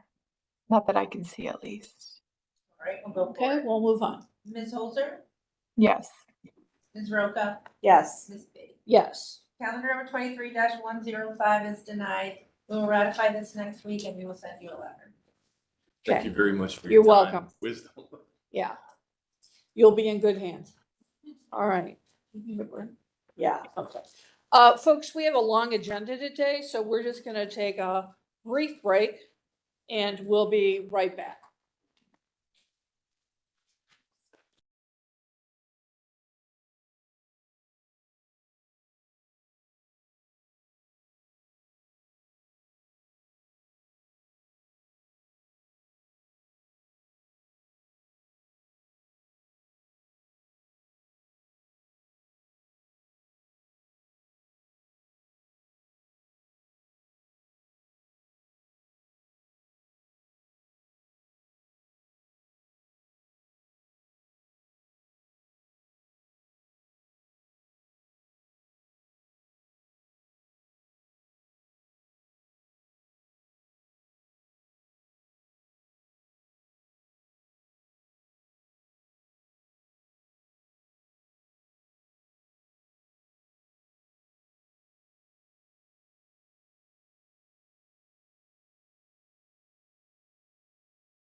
I think I'm gonna start bringing, like snacks to have in the body that we can just use when we have long meetings. This is the disadvantage of being a person. Right. You know? You can't sneak a snack. Yeah, you can't see the snack. Or put it on speaker while you run to the bathroom. Right. Or go get a second Oh, I cup think of we're on. coffee. Oh, are we ready? Yeah, Maurice is, We're set. We're good? Yep. Okay. All right, Ms. Holzer, we're moving on. Sounds good. I just have to scroll up on my agenda, 23-106. All right. Would you like me to read 23-106 and 23-107 at the same time? yes, because they are a bundle for us. Sure thing. All right, our next cases are calendars number 23-106, which I'll read first, and then calendar number 23-107. So calendar number 23-106 is at 5408 Ithaca Court. Sanctus Capital LLC proposes to split lot into two individual parcels with existing two-story frame single-family residence with one concrete parking space in a B1 two-family residential district. The owner appeals for relief from the strict application of the Cleveland Codified Ordinances stated in the agenda and the public record, of which there are 3. There's also a note that city planning approval is required before issuance of a building permit. Next, we have calendar number 23-107. This is at 1968 West 54th Street. Again, Sanctus Capital LLC proposes to erect a two-story frame single-family residence with attached garage in a B1 two-family residential district. The owner appeals for relief from the strict application of the Cleveland Codified Ordinances as stated in the agenda and the public record, of which there are 5. And again, city planning approval is required. In terms of postponements, this case was the first postponement was made at the request of City Planning Commission for the lot split to be reviewed by City Planning Commission. The second postponement was made at the request of the Board of Zoning Appeals in order for the appellant to return with dimensions of the alley width, distance of the proposed house from the alley, and the apron width. And with that, I will hand it over to Ms. Wilson, who actually, I'm not sure if I see Ms. Wilson in the participants list. I'll hand it over to Ms. Roca for the oath. Yep, Ms. Roca will do the oath. Ms. Wilson may have been called away. Go ahead. Thank you, Ms. Holzer. I'll start with those in the room. I'm swearing in all who are present for this case. Do you swear or affirm that the testimony you are about to give is the whole truth and nothing but the truth? Please separately raise your hand, reply with I do, state your name for the record and your address. I do. Chad Jones, 1966 West 54th Street. I do. Avril McAnally, 1974 West 54th Street. I do. Pete McCain, 5500 Ithaca Court. Can you just spell your last name for our court reporter? She's on the call and I want to make Sure. it easy for her. MCI, N as in Nancy, ALLY. Thank you. And then I'll move to those who are on the call as well. Do we have anyone on the call for this case? Yes, Cody Miller. Sorry, I do. Cody Miller, Sanctus Capital, 29313 Clemens Road, Westlake, Ohio. Okay, is that everyone? Is that everyone? Back to you. Okay. Ms. Kukla? Thank you, Madam Chair. We had testimony on July 10th and August 7th. The history will be found there. Okay. And because of that, we also have had the legal standard, right? Or do we need to read that again? Yes. We're good. Okay. All right. All right. So Cody, you are the homeowner, right? Representative of the, yes, Representative of the Sanctus Capital. All right. that is, And have you resubmitted the drawings with the dimensions that we requested? yes, I have. Okay.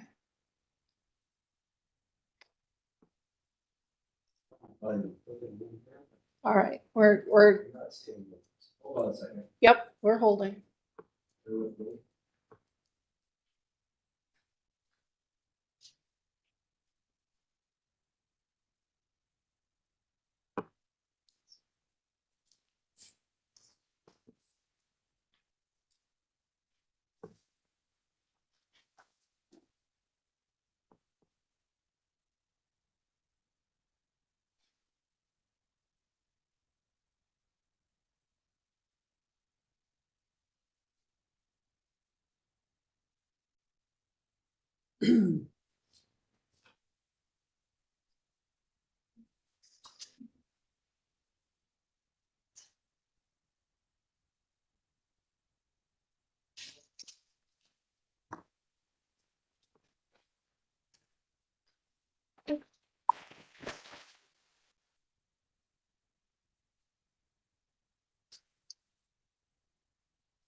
So if I can ask the applicant, which attachment was it, has the actual dimensions? Is it the one labeled 5408 Ithaca Reno? Or is it 5408 Ithaca New Construction CDOC? The CDOC that's the actual, so either one.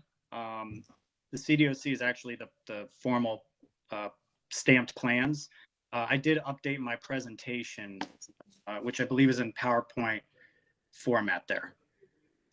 No, I never got a PowerPoint format document. I only have PDFs.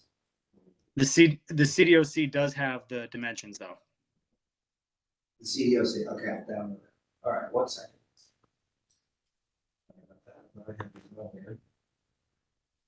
We're keeping busy, Maurice. You just do what you need to do. I have the PowerPoint up. I could actually provide that information as well, but the plans do have it.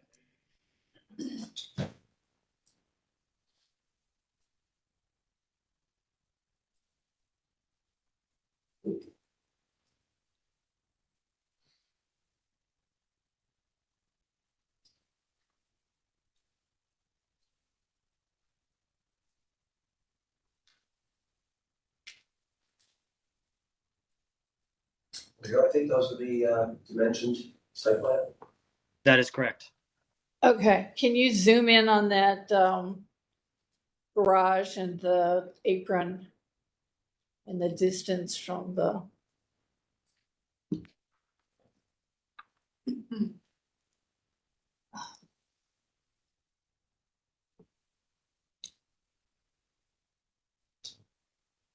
So, All right, so the garage door opening is a standard 16 feet. The width of the apron is 22.86.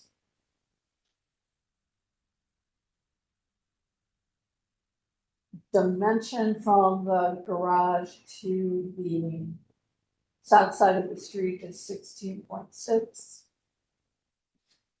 The dimension from the garage opening to the north side of the street is 6.36.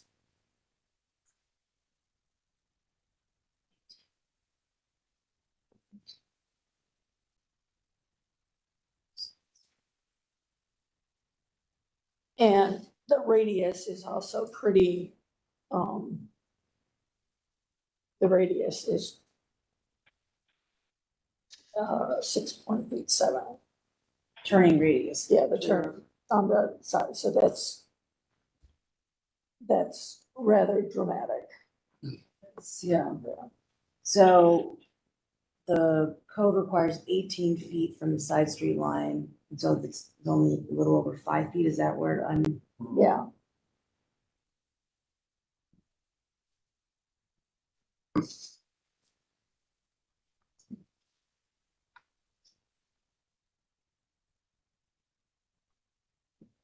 So from the front of the garage to the south side of the street.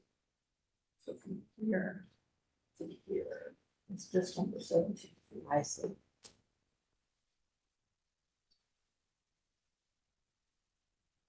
And that 16 feet open, that's standard. Mhm. 17 feet in front of the garage to the other side of the street. Right. Other side of Ithaca. So if someone's pulling this in and out, they would have to make a really sharp. We have video of an experiment we set up. We'd like to see. Yeah, I think that's what Maurice was trying to get loaded. Sorry, I screwed up with the video player. I know Oh, I have the video if you want me to. Yeah, we would like to see that. I can explain. This was us. We set it up. I put some trash cans out. Can you just identify who you are for the? Sorry, Chad Jones. Put trash cans out. I went the benefit of the doubt to put 6.5 feet in from the road, 16 feet apart. And then I added, for a 2-car garage, I added a car, another trash can set back about 5 feet into that garage, at about 6.5 feet out from the back of that opening. So, and this is not, I don't know what the equivalent of, this is not hyperbole. I'm actually am trying to park. I did this twice. And I would consider myself a fairly adept driver. I drove trailers on old crummy roads before, but it is a very, very, very tricky.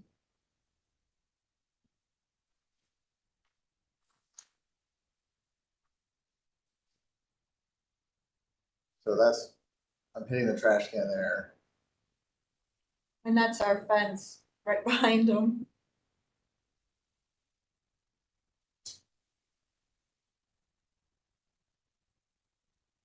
Those are wider beams. So you can see. And there's no way you can back in. No, I was able to back in if I did the three times, but Yeah. I couldn't get my door open if I was either. And you know, Mike, that's not a huge car. That's 16. That car is a little under 16 feet long. What is that? It's a Subaru Tribeca. Okay. So I'm able to get in there, in between everything, but you see, I'm right up against that. So I know that Cody provided some other pictures of stuff in the neighborhood similar. Where are you, which, are you backing into the pad for the cottage? No, Or I'm else? backing in. This would be where the driveway. This would be the garage. I tried to outline the garage. Okay, so the trash can was supposed to be The trash can was the side, edge. the There front, was another, the right, front. there was another trash can on the other side that was, of course, hard to see in the video. But Okay, all what I right. did was try to mark out Yeah. those exact dimensions there, and I actually moved the opening back another 5 or 6 inches to about 6.5 feet to give us even more. So it was very, very difficult. Like, I don't think you could do it. I know that some pictures that he provided, all of those alleys are either wider or the road may only be 12 feet, but there is space beyond that road for a lot of the stuff that we don't have. That court is 11, you know, the alleyway is a little over 11 feet. There's a fence there. Do we have that dimension?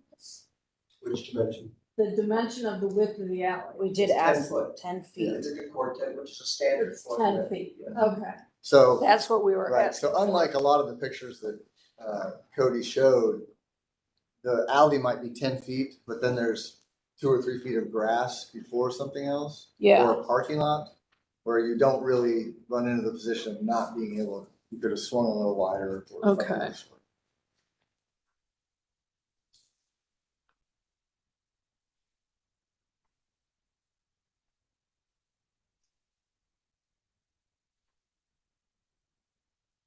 And it's due to the size of that house. Like if they were to say match the new house to the size of the old house, there would be plenty of room. Sorry, we didn't have to. Oh, I'm sorry. Pete McCain. Thank you. 5500 Ithaca. If they were to match the front house to the back house, there'd be enough room to put in an angled way in. It would be difficult with the garage because you'd have to create almost like an angled garage where you could go in like this, Right. back out like that. But the 90-degree thing is virtually impossible on that alley because it's just too small.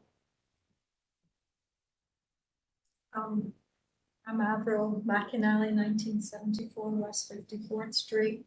The St. Stephen's is our neighbor. They're about 10 houses north. School children, there's, Metro Catholic School is there. They cut through Ithaca Court. and then kids going to urban community school cut through Ithaca Court. So what is also the danger to pedestrians, there's also a community garden behind. So all the community gardeners, all the other pedestrians using this, what's the danger of, how clear is someone backing out of that garage and that driveway too? Are they gonna see kids coming down the street? And I mean, the school is very, very close. It's about, what, 10 houses away? Yeah. Yeah. So that was and that's my fence, which is probably gonna get damaged by somebody at some point.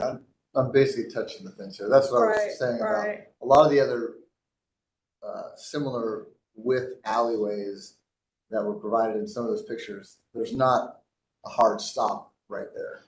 There is Correct. 2 or 3 Right. more feet. So you can, you have a bit more of an overhang to kind of back into.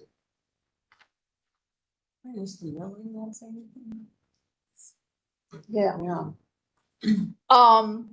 So Cody, to you,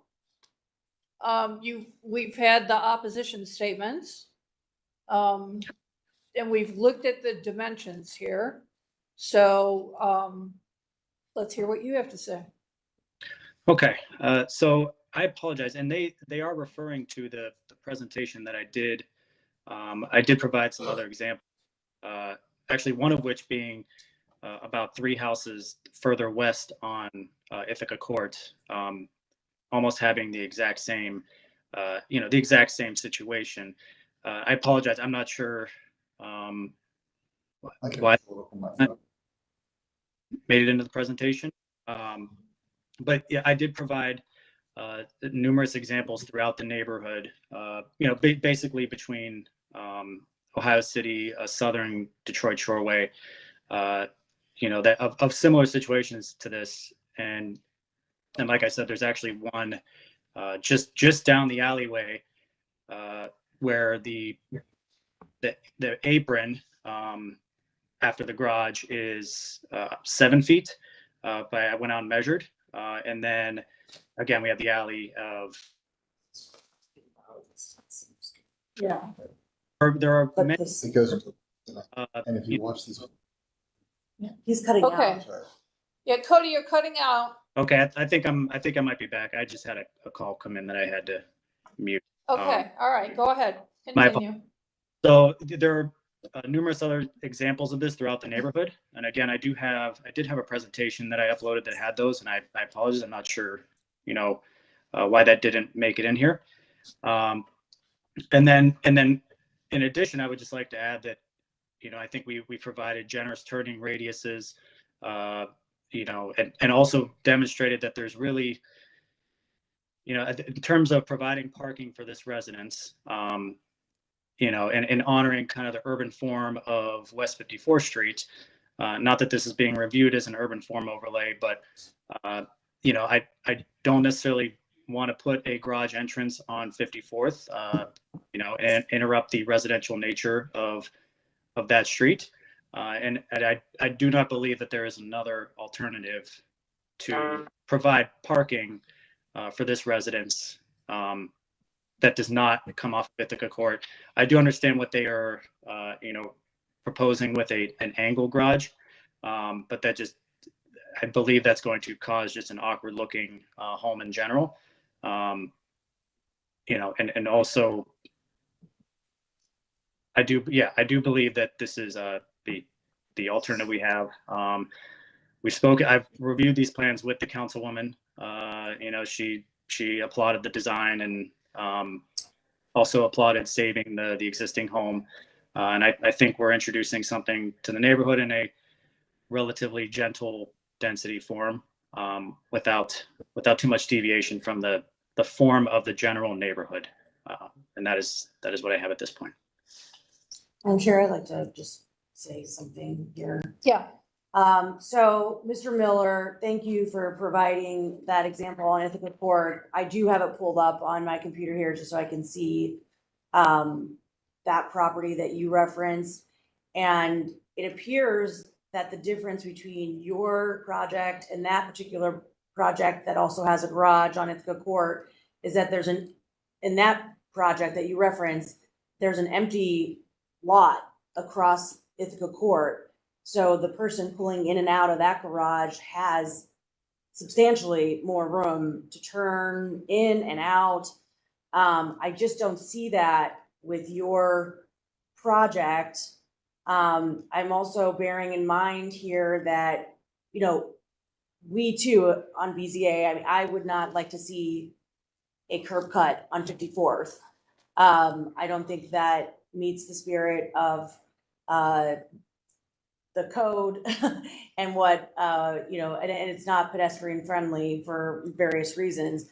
So I'm not advocating that you move your curb cut to 54th by any means, but I do have some serious concerns with the space that is provided for this particular garage, where it is located, and the fact that there's no free space for someone turning in and out to maneuver in any way. So I think that's a real challenge for you with regard to the legal standard that you have. And I wonder if you've considered, I mean, this is an urban neighborhood. Many houses do not have a garage. I live right down the street. I do not have a garage. Have you considered just eliminating the garage and making maybe a concrete pad? I don't know. I mean, what options have you considered that you would like us to? So the other option essentially we have considered is no garage at all. We have obviously the house next door is proposing a parking pad only for the reason of a garage just being awkward on this parcel. Basically the alternative would be to not provide a garage, which, to be honest, we thought I would prefer to actually hide the automobile, because if we have a parking pad, it would essentially be a very similar situation. And to be honest, I'm not opposed to a no parking at all situation. We actually have a renovation going on just a couple blocks away on West 57th, and that particular home, while it is existing, does not have any parking at all. I do still believe that because of the nature of the neighborhood and the again urban form of the area, that still will be marketable, and to me parking is not an end all be all, but in this instance we felt that we had a good case for it. It made sense because of the alley situation, and a lot of other examples of parking being loaded off the alley. So those are the other alternatives we explored. And obviously marketability, if we were going to have to pour a pad anyway for parking, we thought that, having a garage would make it a desirable property, even possibly for families, garage storage, really anyone, considering that it is a smaller lot and, there's not much room for a shed if people were to desire some outdoor storage. So, to be honest, we thought that it was a good situation with loading off of the alley. It made sense and still blended in with the neighborhood and offered a marketable product to potential buyers or residents. Thank you, and I appreciate you sharing all of that with us. And what I'm still struggling with is, the legal standard you have to meet is this going to deprive you of your substantial property rights, whether or not you have this garage? And I'm having a hard time rectifying that it, or making clear in my mind that it would. I think your project is, you could still do it. Right. Whether or not you have a garage, you're near several transit lines. It's a very dense street, in a very dense area of the neighborhood. And it's going to be whoever buys, if let's say we were to grant your variance today, all of your variances, the future homeowner, they are really going to have a hard time getting in and out of that garage. And I don't know if and that also runs with the land. So, when they sell their next property owner is gonna have that problem. So it's a real challenge for me with the legal standard that we have before us. 1 second. Okay. Cody, my question is, I'm guessing that the 2-car attached garage was part of the project, as it's probably, I would consider it commensurate with the square footage and finishing of that particular house. Is that right? Yes. Okay. Just looking at the numbers, and we haven't had city planning weigh in on this, but you know, it raises some concerns for us because it is a short distance. Typically, you like to have at least 20 feet to be able to back up. If I were drawing a plan, a minimum would be like 20 feet to be able to, for a motor court or a parking lot, to be able to back up and make a turn without going back and forth several times to do it. Not that you can't do that, but and we can't dictate the size of the automobile that's going to be parked in this. And it's also, it's also a risk that a car would be, parking on the apron, which would then, extend into the very narrow width of the alley. And as Ms. Roca pointed out, the folks down the west of you with the garage that loads from the alley has that vacant lot across the street. So I think we have concerns here for this. I could envision, as Ms. Roca was talking to you, I was just running through my mind, what I would do if I were going to redesign this. And I think what might be a solution is, going to some sort of permeable surfacing in that area rather than just pouring a pad, and sort of incorporating it as a motor courtyard in a garden area kind of thing. But we're not here to dictate that design wise, but I'm just trying to think of some options here.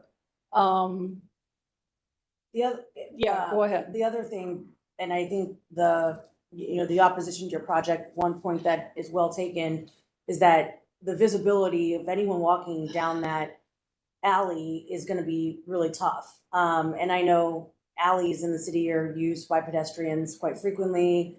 I am familiar with the school there. There's that community garden as well.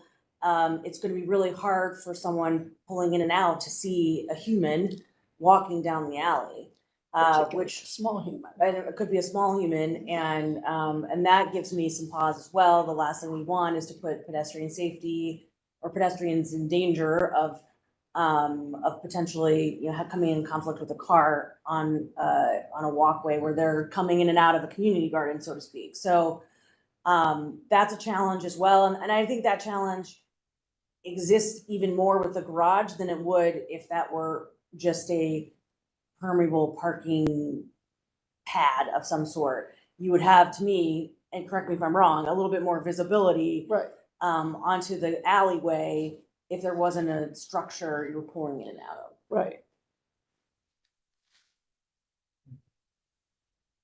Okay. Any other questions or comments, board? Yeah, we have comments here, so go ahead, sir. Okay, so going back to the existing one, and if you can go back one slide. All right. You can see that their footprint of where they're at, that again, the existing house, that will have the same problems as far as turning radius, et cetera. And essentially would back into My driveway. that driveway every single day as part of a. You're talking about the pad for the cottage? Yeah. And so since we're redrawing the lines of where, of where the property lines are, if that property line was shorter along Ithaca Court, then we can do that angle thing and do a pad for all 3 cars or something like that. But that car, just as you see it right there, it is impossible to drive out of that spot as designed. Without backing into Using that your driveway, driveway, Right. yeah. And if they made the house shorter, or actually the entire property shorter, that would help that situation. And are you done?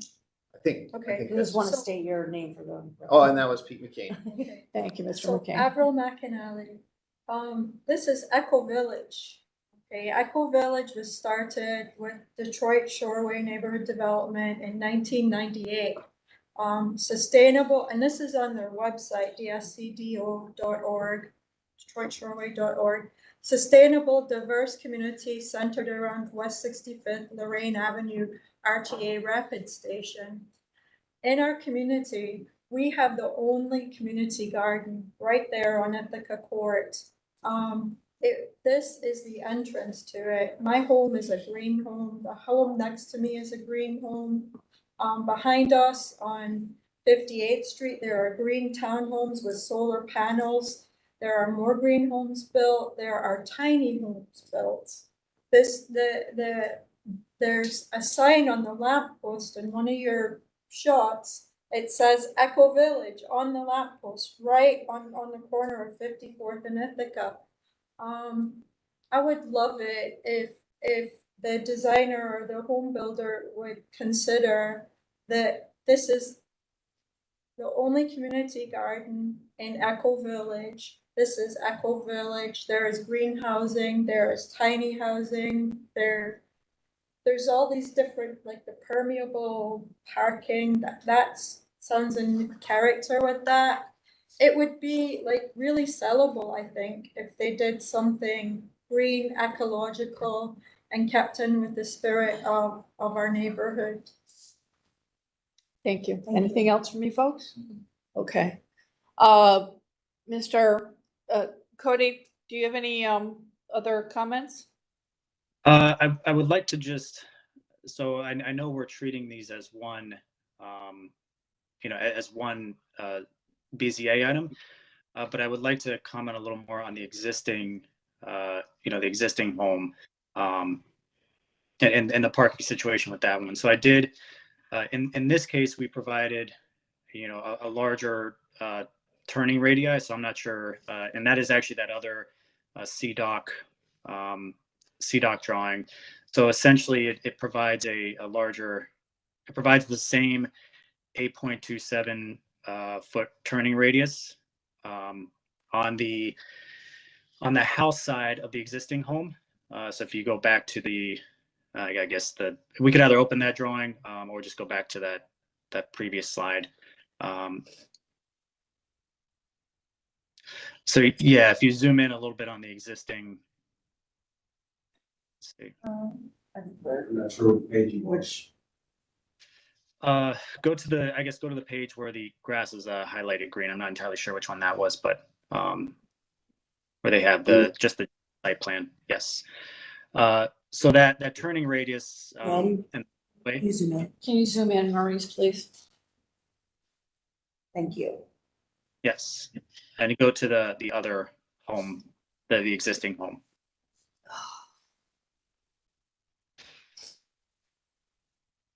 Okay.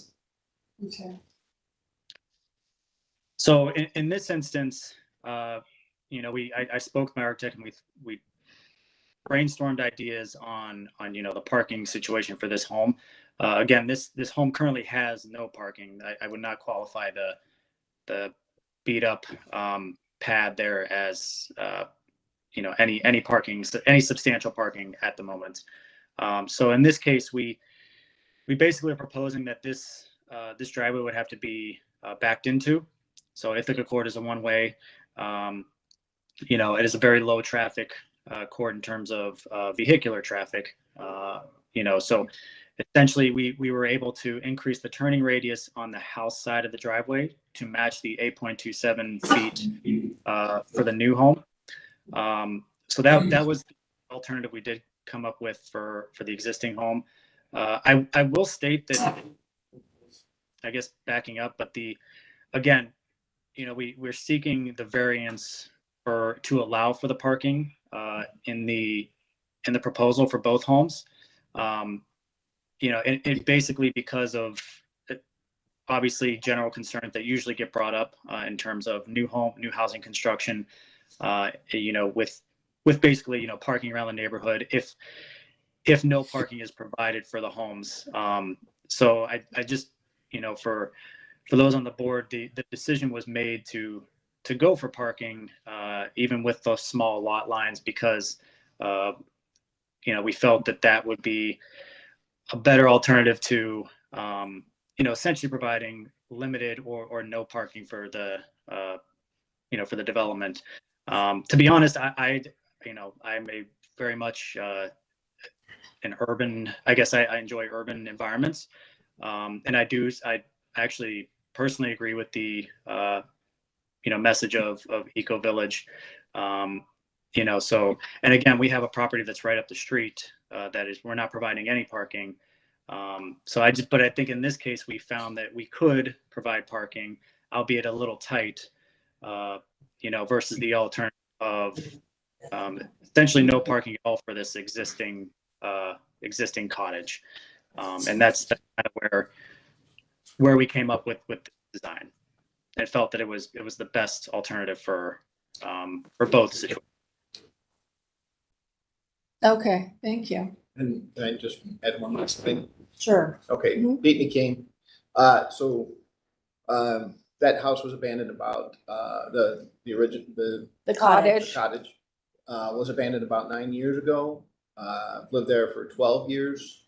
So there was 3 years when it was occupied, and people did park on that pad at an angle, and they had up to 3 cars at a time before they started rolling into the street. Yeah. So 3 cars have parked there at an angle.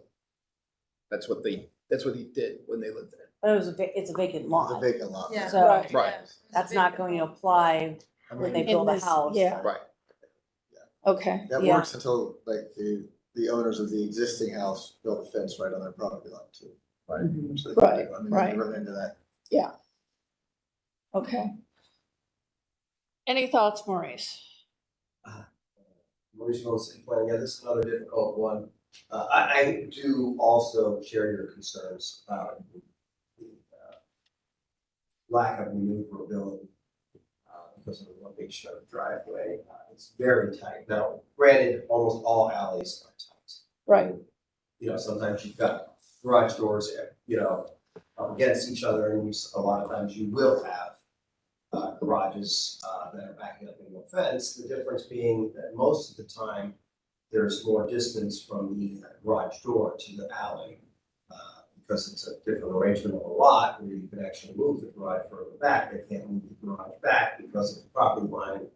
The other side, which we've only got 3 feet, so right now they're meeting code. So if they were to go Right, further, exactly. move the garage back further, then they're going to need a variance on that side, and we really don't like granting variances for side yards of less than 3 feet in a residential neighborhood. I guess maybe a shared driveway arrangement might be a better situation here if you want to have parking. If there's no garage there and you do a large shared driveway, shared lot, I think you could probably get more maneuverability. You could be able to come in at a better angle. I was thinking that And too. again, it could be permeable, could be something that's, that's environmentally friendly and concrete. It's just something to think about, and I'm just wondering at this point if the applicant would maybe be more comfortable postponing and Coming back with another iteration. Well, And although we are looking at these together, they are 2 separate cases, so we could potentially rule on one and postpone another. Yes, we could. Yeah, so they're not tied together. I just wanted to address that, Mr. Miller, because you had said that we're treating it as one, just for conversation purposes. Right. But they are 2 separate cases. Okay, Ms. Kukla? Madam Chair, on that thought, we would need building and housing to review any new drawings that come up. So there should be decided on, or they withdraw it and come back with different designs. Right. Good point. And also, it is taking a lot of time to redesign at the table. I know Yes. that you don't like to do that. so. Right.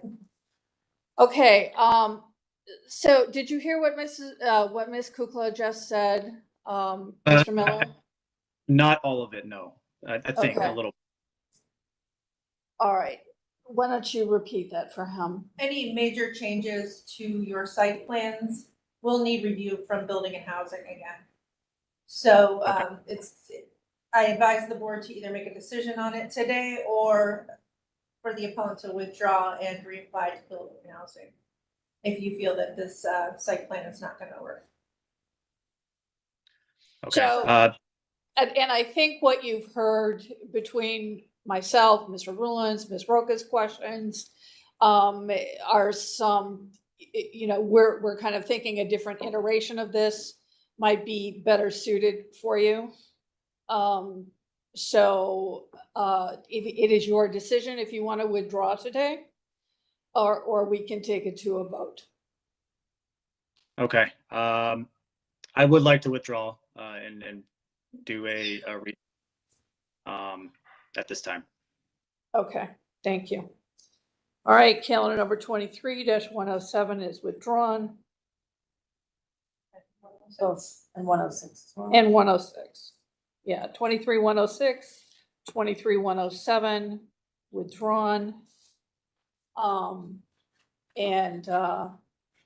So he's gonna work on the plans.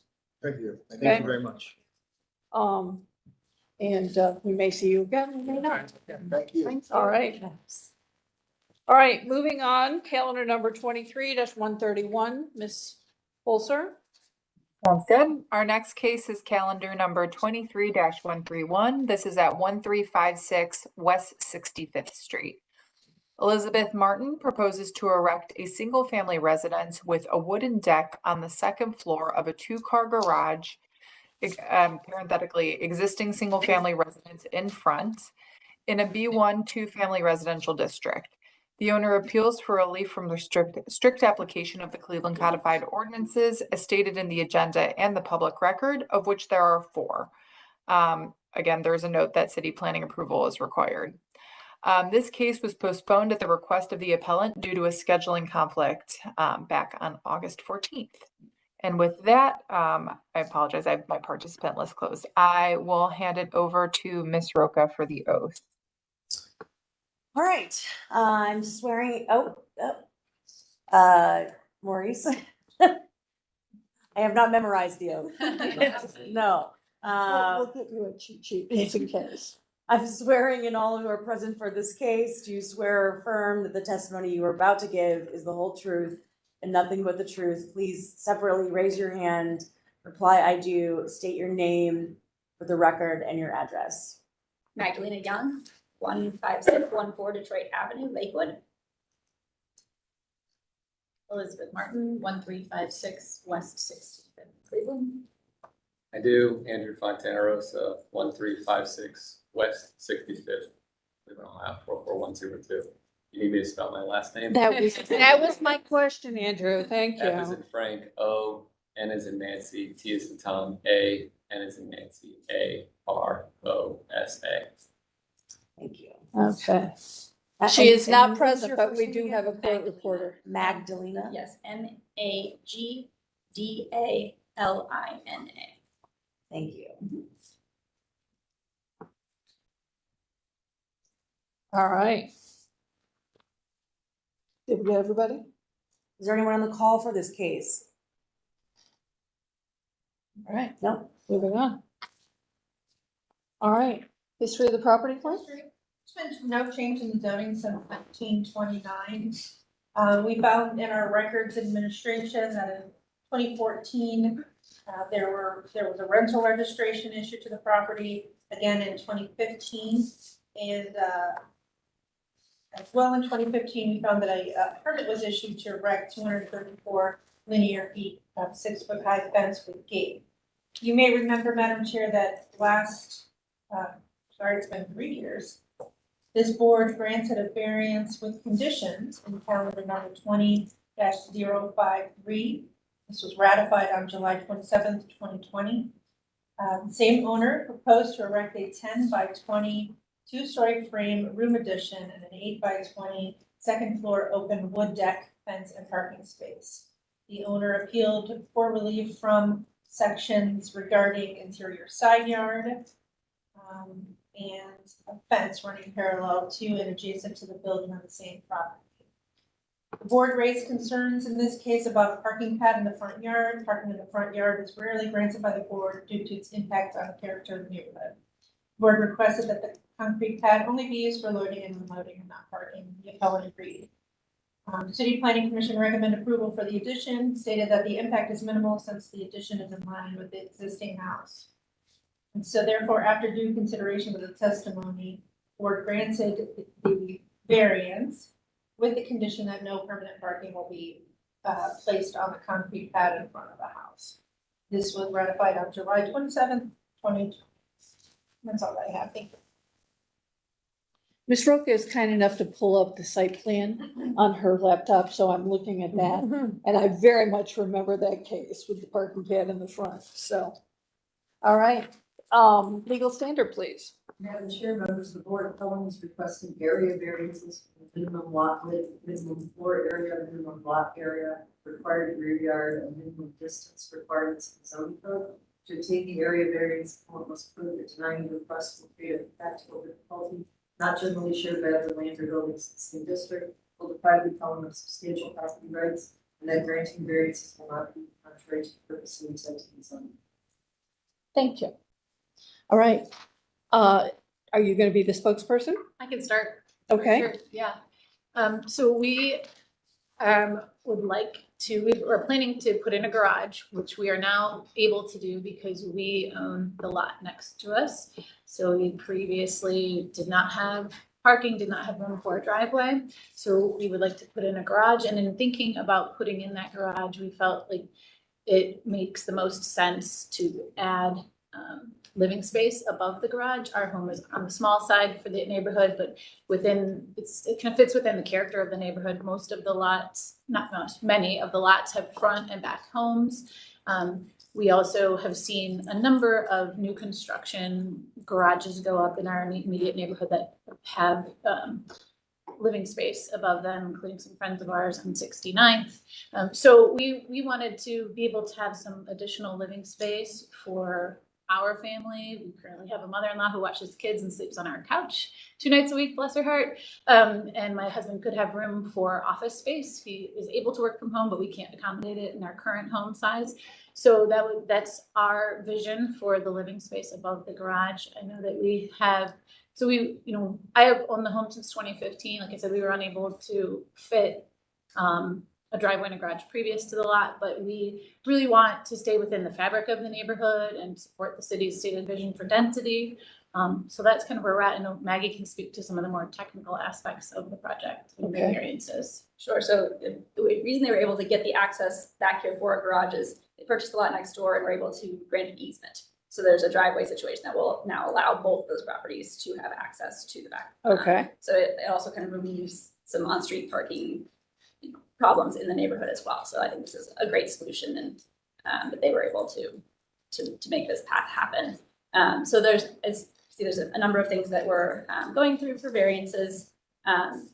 So the one point that I did just kind of want to clarify, which is a question and discussion to have.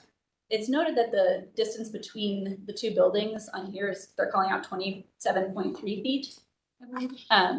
And that dimension is from their deck to the house in the back. And I guess my question clarification would be, is the required distance from structure to structure or from deck to structure? Okay. And that was, One second, we'll get an answer on that. Combing through the zoning code and I couldn't find. These are our zoning experts. Okay. Building and housing department, they would go back, hopefully answer that question. You get your question correct. Is the required distance between building face, or there's a small deck off the back of the main house, and it's the distance required from the face of that deck to the rear structure? But the 40 feet is between the houses. The building face. So in that case, we're actually showing 35'6" from building face to building face, so it's not, we are still. Yeah, so give us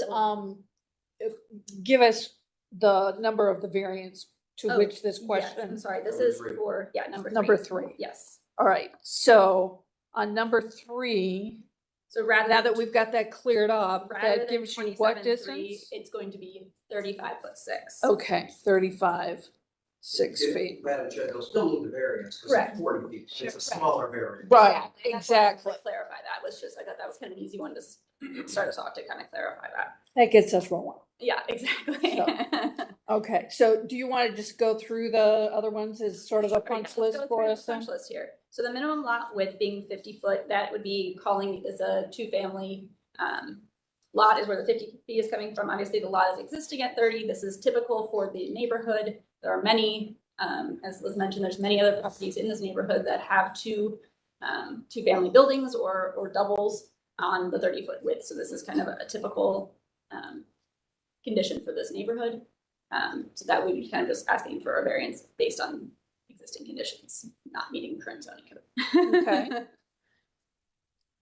The floor area being less, we worked at this plan quite a bit to try and find the sweet spot of a unit that really is not for any kind of long-term use, right? This is for their mother-in-laws to stay in. This is just for them. It's really additional living space rather than tearing down their existing historic home and building something that would build out the lot. They chose to keep that home, renovate it, and it's a small addition off the back, really keeping the existing footprint of that, not going up to a second story. And so this is really auxiliary living space rather than a true second residence on the back of the property is kind of the way we would view it. Okay. So that would be the reasoning for having it small. And really, we wanted to keep this building as small as possible because we are facing, proximity to the back of the other house and, Right. and things like that. We wanted to keep it condensed. The lot area, again, this is a typical size lot for this area. And we're proposing typical conditions as well.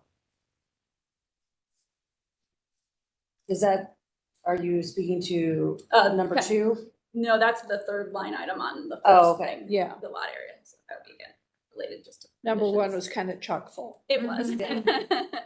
Starting off with a bang there. The rear yard setback, so the 24 foot would be for a, my understanding would be that that's for a primary structure, for a residential structure. The 2 foot setback would be permitted if it was just a garage. So again, in our mind, this is a garage with a limited auxiliary living space above. So that's kind of why we're showing this in this layout. Okay, then we covered number 3. Mm-hmm. And then number 4 is the city. Number 4 is city plan. Okay. Do you already have the easement? Is that completed already? In process. It's in process. Yeah. And so that will allow for the cars coming in. I'm just trying to figure out how this works. So I see the easement on the plan here. Yeah, so both of those properties had only street parking. I know Liz went through that originally our property had the parking pad that was Right, on wheels right. parking. The other property that we purchased also had no off-street parking. I And see. so the idea is to grant the easement to have a shared driveway so that now both properties would ultimately have. I see, okay. So you'll end up with a standard width driveway that both properties will share with one curb cut, and the pad is going to be, the pad will go away. And there is an existing curb cut from the original Right. parking pad, so it would just be shifted or extended, but there would be we would not be adding a new curb cut. Okay, Okay. we're not reopening, we're Right, just. okay, that was Okay. I'm very sensitive to curb cuts. Yeah. Okay. So. We gathered that over. We're making, we gotta make one curb cut for 2 houses. Yeah. Well, it's just, it's challenging for pedestrians. Sure. The more that people are backing in and out of driveways, Right. and visibility issues, and I walk a lot, so, And in particularly certain neighborhoods. Yeah. It's really, and not my personal experience, I mean, people walk a lot here. I mean, They there's, do, yeah. Capitol Theater is right Yeah. there, and there's a ton of pedestrian traffic. So the existing, so one curb cut for both properties, and then when people pull into, so your property, the blue house, the smaller house, they'll just pull in and go to the right? Mhm. Okay, and then for the new garage and ADU, then it just goes they'll just like kind of veer to the left. No, this No, is that's all on directly the same behind. property. It's all on the same property. Okay. Correct, so there's okay. no planned structures on the I adjacent see, property at okay. this time. So that's just gonna be open back there. Yeah, and that actually, if you're looking at Google Earth, I am. there's no house there anymore, so that. Oh, that- okay, yeah, just okay. to clarify. Yeah, there was a picture on It's the the site. same. Right, That house has already is- been removed. Okay, okay. That was, that yeah, does- it's a nuisance Yeah, if you go property. to, like the intro slide to this on your thing, there's I think a current photo Yeah. of the current condition. Or even that in that aerial. You can Yeah. see. Yeah, that, okay. yeah. Alrighty. Just to There guide we you. go. Yeah, Definitely a right there. change from what Yeah. was happening there last summer. The aerial makes you happy. Yes, yes. Makes me happy. Yeah. Okay, it makes a lot more sense. Okay. Okay, All right. good, I'm good with it. Yeah, now I know understand okay. why All right. why the easement is there. And Yeah. And as you mentioned, I mean, with all those businesses in the neighborhood, the street parking is just Yeah, it's pretty crazy. in that You're, area. you're, We have 2 toddlers, so we want to Yeah. stop unloading them on 65. yeah, yeah, yeah. there's no street parking that's Yeah. available. I find that even when I take the dog to daycare, Yeah. you know, just like dropping her off. Yeah, you're kind of in the sweet spot of the neighborhood there. And the required rear yard, this is a question for you all over here. So the need for the variance number 2 is because of the ADU? I think here, the setback is, the jurisdiction here is clear, that the required is 24 feet, they are only allowed 2 feet. Okay. But I think that the city side of this. If it was just a garage, if there was no living space above the garage, we could, Yes, it's still. it's still 24. Our Oh, it's neighbors, still 20. our neighbors put in that garage just a matter of months ago, and it's, Several years. a couple years ago. It's mere feet from the like everybody's garage. I haven't observed anybody's garage being 24 feet from their back property line. Yeah. And you have to be in the back half, so by the time you get to the Right. depth, I don't think that would be Okay, dimensionally let me make possible, sure if you will. Yeah. You know. Understand their function, what they are thinking of. They are requiring specifically to the garage. How many feet the garage? From the back, from the rear yard setback? Or the required rear yard? Must be at least 3 feet. 3 feet? Madam Chair, there's a living unit, so it's different, right, Chuck? So it would be 20 feet for that, right? Say that again, please. They're building a garage with a living unit on top. That's why the 20-foot is required.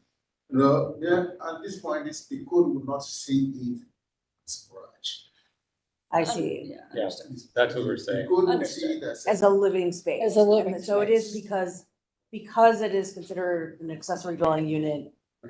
That is why the footage is required, this particular footage. Okay, that was my question. The sign outside our house posted as we're building a single family house, we're building living space above garage room with the current. code. Right, right. It contemplates it. But as it a gets house. ticked as a. Yeah. Right, as a right, living okay, I unit. just So, wanted to clarify that. similar to the case that we had previously with the tandem houses on the one It's- lot. So in terms of the fabric of the neighborhood, the vast majority of houses that have just garages are in the same position as they were. Okay.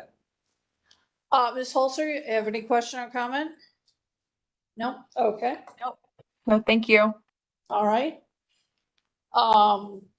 City planning, any input? Maurice Road City Planning, well, of course, this is a two-family district, so there is no issue from a use standpoint from an accessory dwelling unit. And as you know, the planning commission loves accessory dwelling units. We love the density in the area, gentle density, as I like to say, it would definitely be along the lines with this. I'm also a big fan of the fact that you're doing a shared driveway, you've got one curb cut. You've taken what could be a bad situation by acquiring the property next door, throwing in an easement. I mean, kudos, very happy with all of that, so that's all good. Going through the variances, again, most of the lots, as they already stated, are 30 feet or around there for residential properties in the neighborhood, so that's consistent. The minimum floor area for residents, they're saying they're not even using this technically as a residence, it's just like expanded living space. So we usually grant those variances anyway, because those are very old numbers and things have changed a lot with that.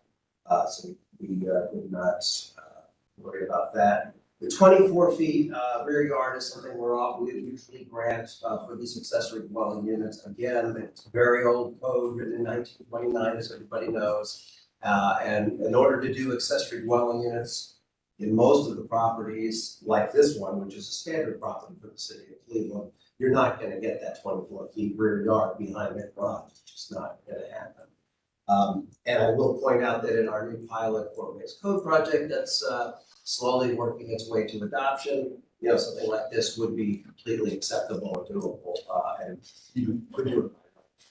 And then, of course, it's a very actually small variance, as we already discussed. The 27 feet is actually up to 35.6, so they're less than 5 feet. I think that's plenty of room between the structures. So, yeah, we definitely support it. Okay, thanks for delineating all of that. Covering all the bases. And Okay. enhancing building too. Yeah, and it is that, yes, well done. All right, I will entertain a motion then. Madam Chair, I move that we approve calendar number 23-131 based on the testimony that we've heard today from the appellant, the city's commentary as well, and clarification on questions we had about the accessory dwelling unit. I move that we approve. Ms. Holzer? Board Member Holzer, I second. Thank you. Ms. Coupon? All right, I'm just checking to see if Ms. Wilson was off. I think she's been off. All right, Ms. Holzer, Yes. Ms. Roca, Yes. Ms. Bay. Yes. Calendar number 23-131 is granted. It'll be ratified next Monday. We'll send you a letter, but please feel free to contact our office on Wednesday of next week. Thank you. Thank you. Good luck. Good luck with your project. All right, that brings us to 23-091. Sure thing. I believe this is our last case for the day, and it's a rehearing. We have calendar number 23-091. This is at 15707 Eldemere Avenue. Jamal Warith, owner, proposes to construct a new 2-story, 2,100 square foot single-family residence with attached garage in a B12 family residential district. The owner appeals from the for relief from the strict application of the Cleveland Codified Ordinances as stated in the agenda and the public record, of which there are 2. This case was heard and decided on July 10th, 2023. There was a request to rehear by the neighbors, which was granted by the board on August 14th, 2023. And with that, I will hand it over to Ms. Roca for the oath. All right. Looks like we have someone online too. We'll start with those in the room today. Swearing in all who are present for this case. Do you swear or affirm that the testimony you are about to give is the whole truth and nothing but the truth? Please raise your hand. Reply with I do. State your name and your address. I do. Karen Pesco Gill, 15613 Eldemere Avenue, Cleveland, Ohio, 44128. Thank you. I do.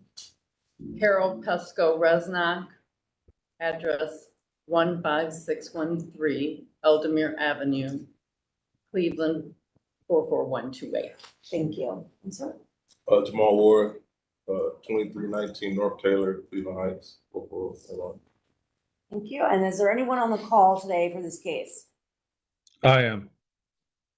Can you please, oh, you're an attorney. You don't need to swear in. Are you representing, who are you representing? I'm representing the property owners. Property owners. Okay, you, the Pesco Gill and Pesco Resnick? Okay. All right. Thank you. Sir, could you just state your name for us, please? Justin Miller. Thank you.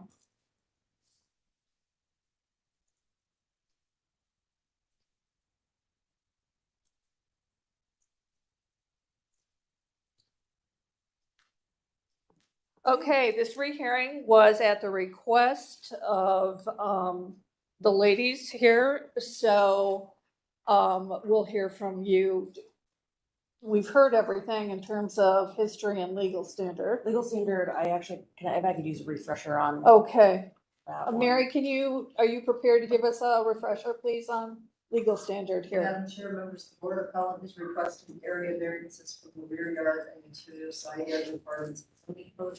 To obtain the area variances, appellant must prove its denying request will result in an unnecessary hardship to the owner of the property, such that there will be no economically feasible use of the property without variances. Will deprive the appellant of substantial property rights, and that granting variances will not be contrary to the purpose and intent of the zoning code. Thank you.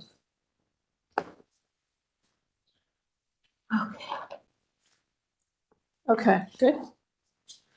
All right, is your tuner your spokesperson today? Yes. Okay, so, Mr. Miller, if Yes. you'd like to make a statement, please?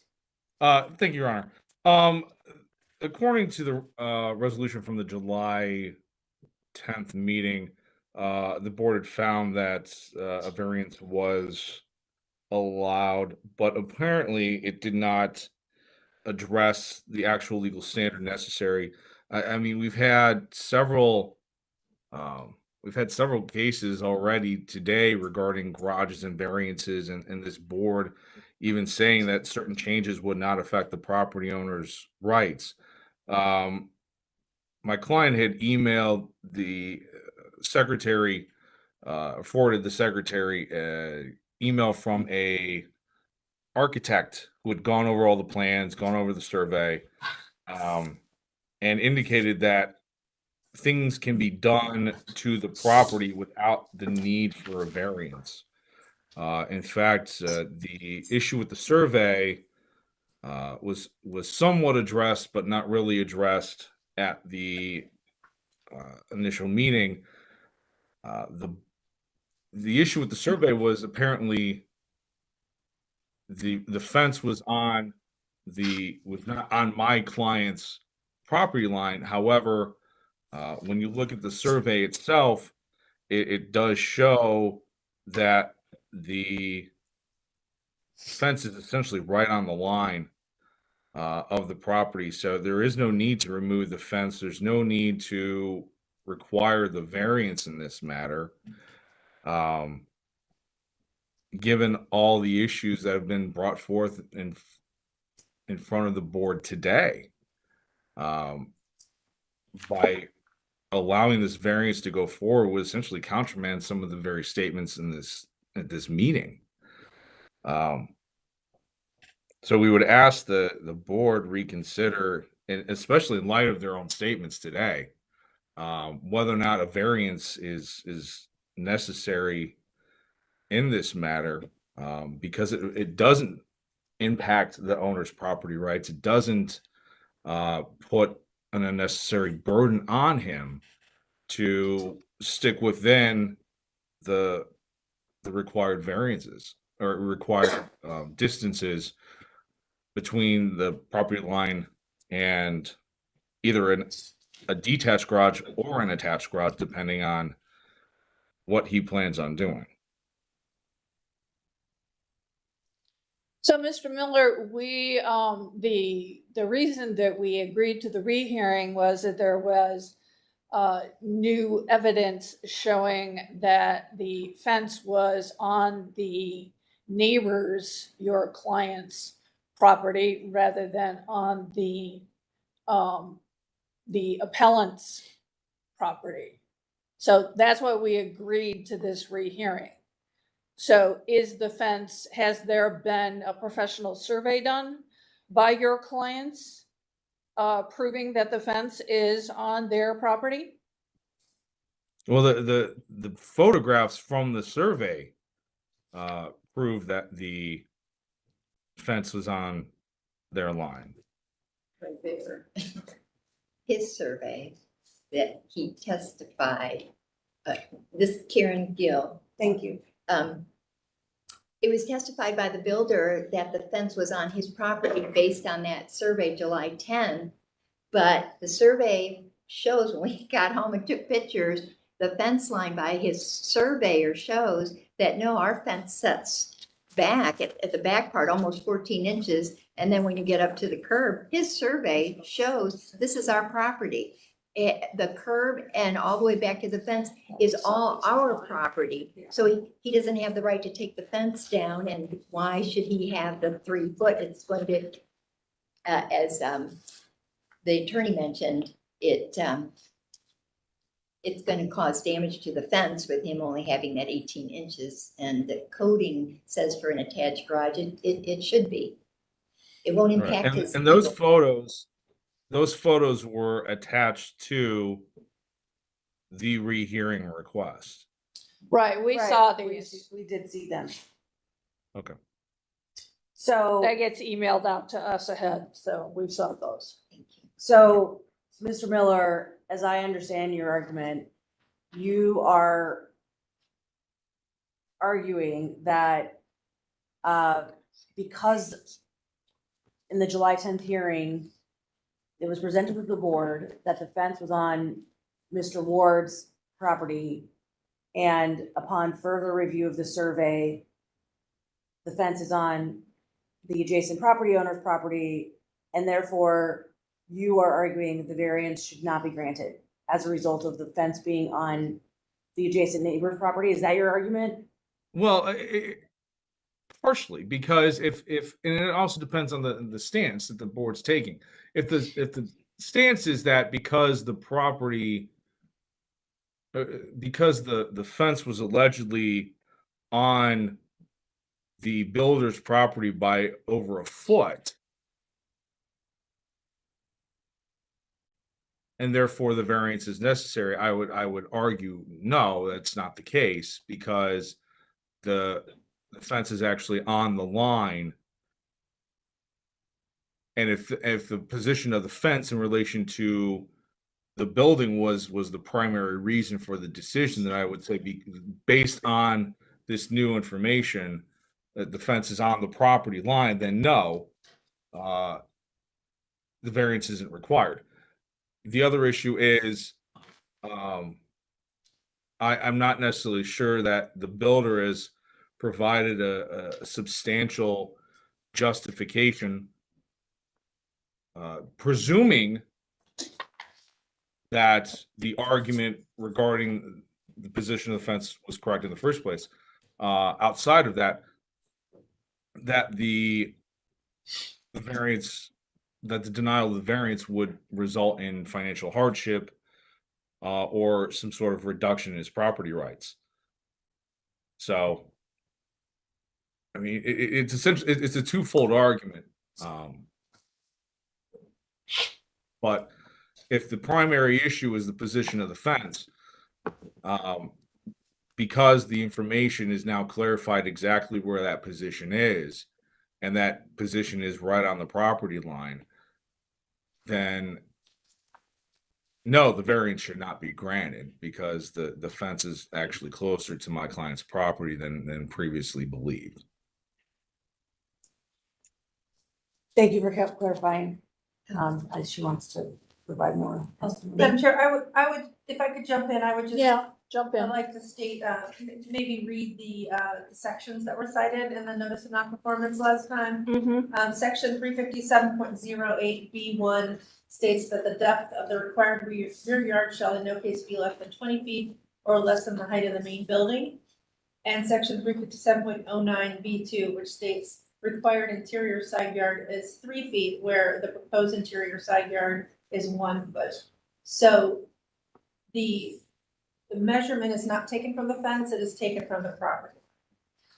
And also, since I have floor, I guess I would state that I would show you that in the revised and original drawings, there is a small line with X's showing that the fence is not on the neighbor's property, and that's always been, sorry, it's not on the appellant's property. And that's always been with us from the start. These site plans have been submitted from the beginning. So, can I see that? Sure. It's original, revised. All right.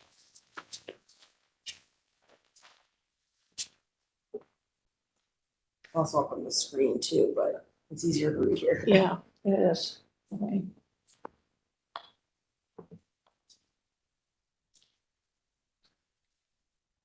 Oh, the Steelers. So, and if you remember, Madam Chair, after the initial hearings, the board asked for the appellant to try to reduce or shift the house. They did reduce the size of the garage down, and they are now providing 18 inches from that property line that is adjacent to the neighbors who are here today. All right, were you aware of that? No, Karen Gill, my understanding was on the June hearing, he submitted plans with only 1 foot from our property, and that was in error, so they postponed it for July 10th so that he could correctly submit a plan for a 18-inch variance, that it was always his intention, because the building code said that they would never allow just a 1 foot. So our whole contention, though, is the 18 inches is still adversely affecting our property. And since he testified that his survey and that the fence is going to come down, he's going to do all of that with his construction. And he also stated that curving the driveway to meet the code would cause an issue with the owners trying to backing out of the garage, likely they would hit the house. It's not an issue. There's alternate plans, and the survey shows that to protect our property, the 3-foot coating should stay in place. It doesn't harm him, the builder, in any way to make an adjustment to protect our property. Mr. Ward, can you speak to why you argue that you can't do that? You have the 3-foot, why you need this variance for the 3 feet instead of 1 yard, 1 foot? So the code requires 3 feet, because it's an attached garage, making it part of the house. Right. If the garage was detached, it would be sitting right where it's sitting at now on the drawings, at 18 inches off the property line. Only thing we provided was a breezeway. Modern building, people want attached garages. We have Northeast Ohio winters, very cold, a lot of snow. You know, most homes are built with attached garages, just because of those reasons, because of the elements. The fence was never part of the zoning, never. It was pretty much sidebar conversation, but they were worried about it getting damaged. I had the surveyor come back out. They came back out on the morning of our July hearing, just to remark it, so we would, everybody would be understanding whose property line was where. I did that. Nobody else did that. So now we're here, the fence is the issue. The fence was never part of the argument. It was never the issue. If it's their property, it's their property. We're not gonna damage it. That's a building and housing issue if it gets destroyed or something, or civil matter. But we respect people's property. That's what we do. We're not here to make enemies and cause problems. But the garage will sit where it sits at. If we detach it, it's not gonna move. It will, according to building code, it will still be there. Only thing we did was provide a breezeway so people don't get caught in the elements. I don't think women want to go out and get their hair all messed up when it's raining. I mean, it's just a Poor consideration. guys. These days. Right. So, I mean, that's all this was about. It's never about the fence. So you ladies understand that if this garage, based on what he just said, and this is what he said before, if this garage were a detached garage, it would sit where it is. And he would not need a variance. And he would not need a variance. I understand that, but So- why couldn't they enforce the variance? Because if it was detached. Well, if it was detached, And could he he in the wanted- future attach it by the code? No, he couldn't. I Right? just- Isn't that a fair statement? Yes, I'm sorry. Go ahead. And if he wanted to do a detach and he came back and said, I want it 1 foot, because he's doing 1 foot behind to the adjoining property, he's only doing a foot behind. If he did a detach and says, I want 1 foot, and they say, okay, that's okay. But the code is that if it's an attached garage, the code is 3 feet. So we don't understand why that won't be enforced if it's attached. And I just wanted to mention in the hearing, it says, Mr. War was stated he will remove the wire fence. He Say it stated right that there. due to his survey at our hearing on July 10th. He had it surveyed and then he still said that And the then fence I was paid on to his have it property. And I'm sitting resurveyed. He there, paid to everybody have it pays for what we- resurveyed. So On we July all would be on the 10th. same And his page. testimony today on the record is that you were not going to remove the fence. It's not my fence. It's not your It's fence. not my fence. That's why I had He the was- surveyor I- come back out and read. Right, I mean, as I recall, he was going to remove the fence and put up a new fence that would be a probably wooden aesthetic. fence that would not be, would be, we tend to think a wooden fence is more aesthetically pleasing than a chain link fence. Chain link fence has been there when my parents bought the house, and the posts and everything is fine. I painted the fence. If he wants to put up his own fence next to our fence, on his property, he can do that, but our fence would like to be remained. I have a gate post, and I'd like all of that to remain. That's on our property, and that's what I want. And so, that's not conditional. He cannot take our fence down, and he did say that it was on his property and he felt fully entitled to do that. And so that's why we're here, because as my sister stated, it's even written up formally that needs to be changed because that's our fence and he cannot take it down. All right, so based on the testimony that we have today, we're focusing on the fence, because that's the reason for your rehearing and why we granted it. Right. If the fence is on your property, if he takes the fence down, you have a civil suit. You have a property dispute with him, and that can be settled, in the courts and not here at the Board of Zoning Appeals. So we're all under the understanding the fence is on your property. He has testified today that he is not doing anything with the fence, not touching the fence. We don't have a variance in front of us for this fence because it's not his fence, it's your fence. So hopefully we're all on the same page as it relates to the fence. Fence will remain. It is on your property. If anything happens with the fence, then you can work with your attorney to address that as a civil matter in, a separate. Through the channels that are set in up. a separate forum. As it relates to the variances, which were before us on July 10th that we approved, and then also here, I guess today again, we are really honing in on number 2, which is the required interior side yard needed is 3 feet. He's proposing 1 foot. We have already heard testimony on this issue, and we've made we've made a judgment. So I think that the rehearing request was because we needed to know what was happening with the fence. Was it affecting the variance? And in my mind, based on what we've heard today, there's no change to the need for a variance, whether or not the fence there's no need for a change to the variance based on where the fence is and who it belongs to. Is that correct? I don't understand that part. Okay, so I'm gonna actually defer to the city as well, just to clarify.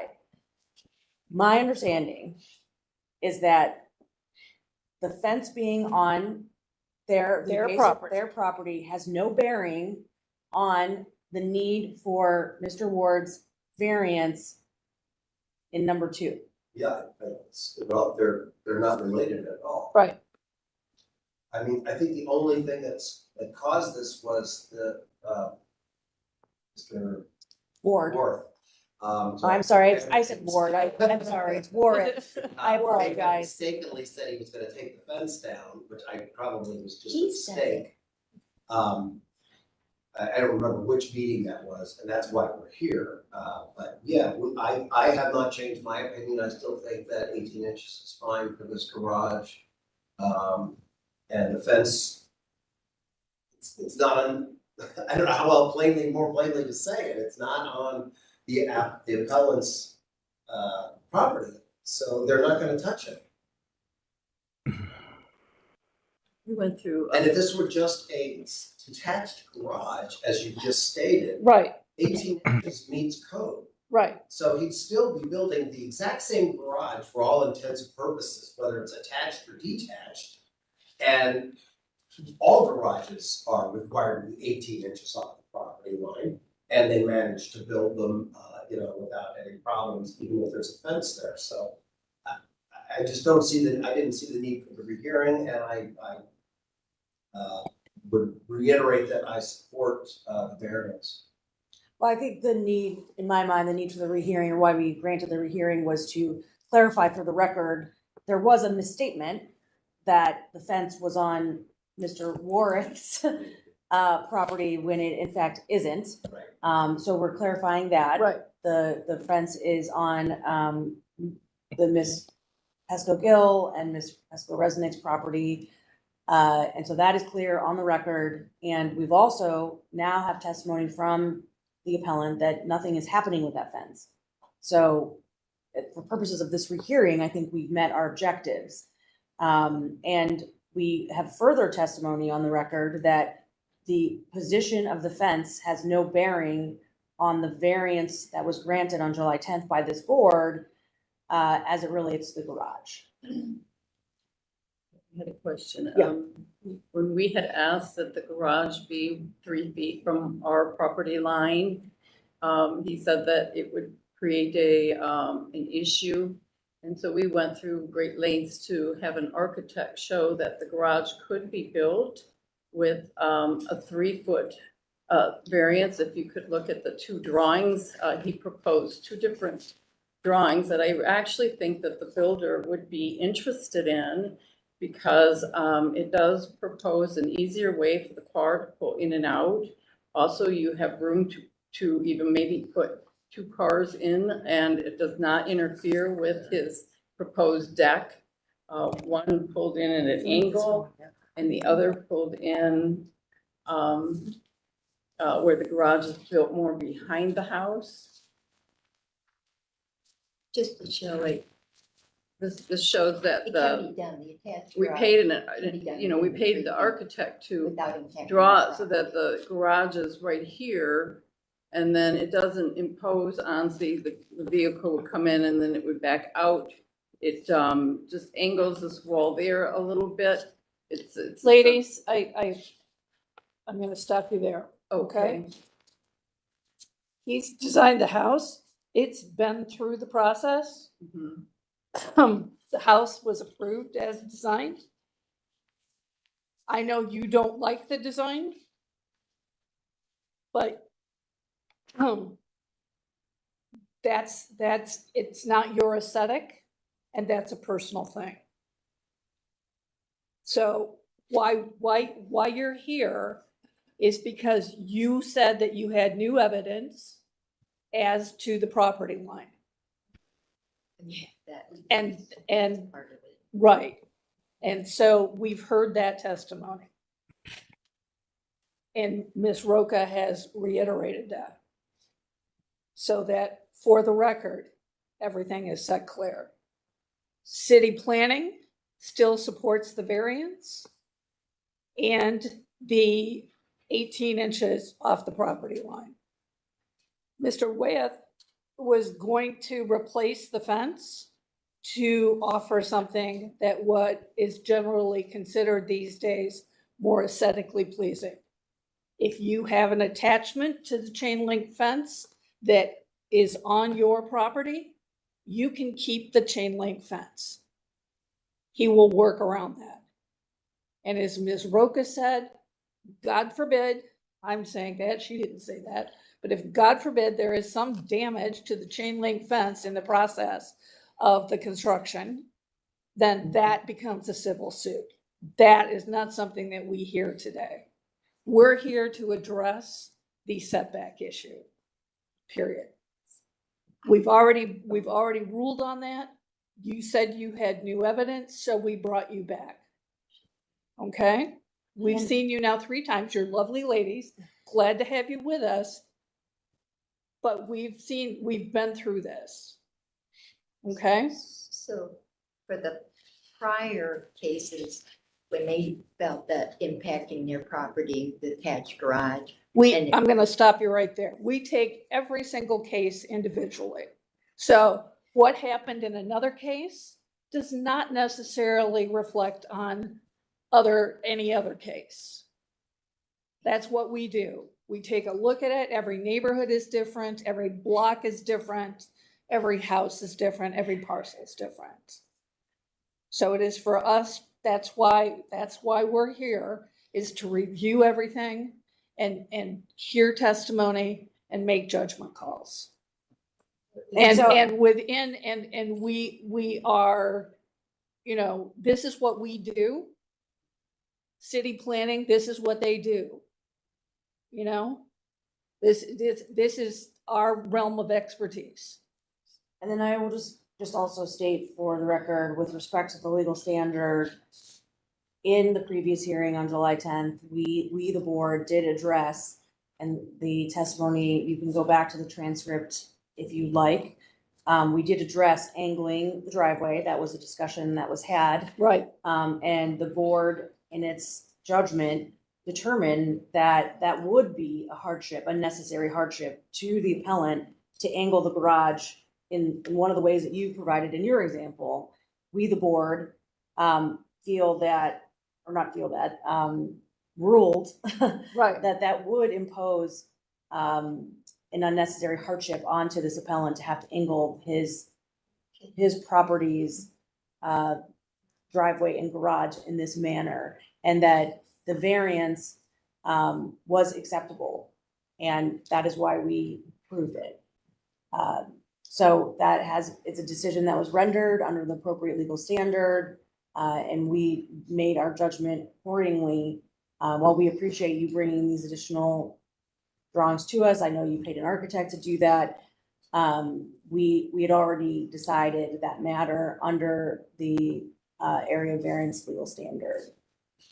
I mean, because we heard you, because you talked about curving the driveway, you talked about angling the garage, the entry for it. We heard all of that. Your testimony, you testified as to the weather and whether you thought there would be runoff on your property. All of those items and all that testimony we considered as we ruled, and determined at that time that given all the facts before us, your testimony, Mr. Ward's testimony as well, testimony of the city, that still the variance, granting the variance was appropriate under legal standard, because not doing so would create an unnecessary hardship onto this landowner. And so our decision still stands with regard to the underlying substantive issue of whether these variances were granted. And the basis why we're here today was to hear your new facts about the fence, which we have now heard, and determined, in my mind, that we have testimony from both you and him that nothing is going to happen to the fence. Before we close, I just wanted to check if our attorney had a Sure, final Mr. statement. Yeah. Miller. Absolutely. Mr. Miller, you have any further comment? No, Madam Chairman. I Thank you. appreciate the board's time in this matter. Thank you. All right, let's do a motion and a vote, just to. So with respect to the rehearing request. Yes. So, I want to make sure I understand exactly what I do my motion here. Hold on. There you go. So I move that we deny we approve the rehearing, so we deny. Hold on a second here. Yeah. We're just upholding our We're upholding. original. I'm sorry. Thank you. Thank you for the language prompt. Yeah, so we approved the rehearing request, and now we're upholding so I move that we uphold our decision in calendar number 23-091 as was stated in July 10th, 2023 transcript. Ms. Holzer? Board Member Holzer, I second. Thank you. Ms. Kukla? Thank you, Madam Chair. I would just state that we will make changes to the resolution noting these additional actions. Yes, absolutely. Ms. Holzer?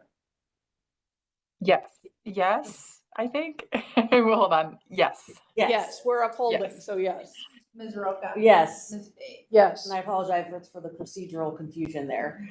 It's okay. Calendar number 23-091, the decision by the board remains unchanged.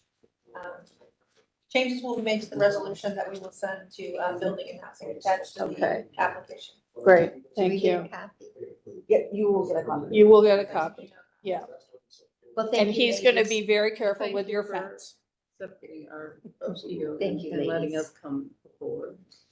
Well, we felt it was necessary to let you come back and state your case again. We know your position on this.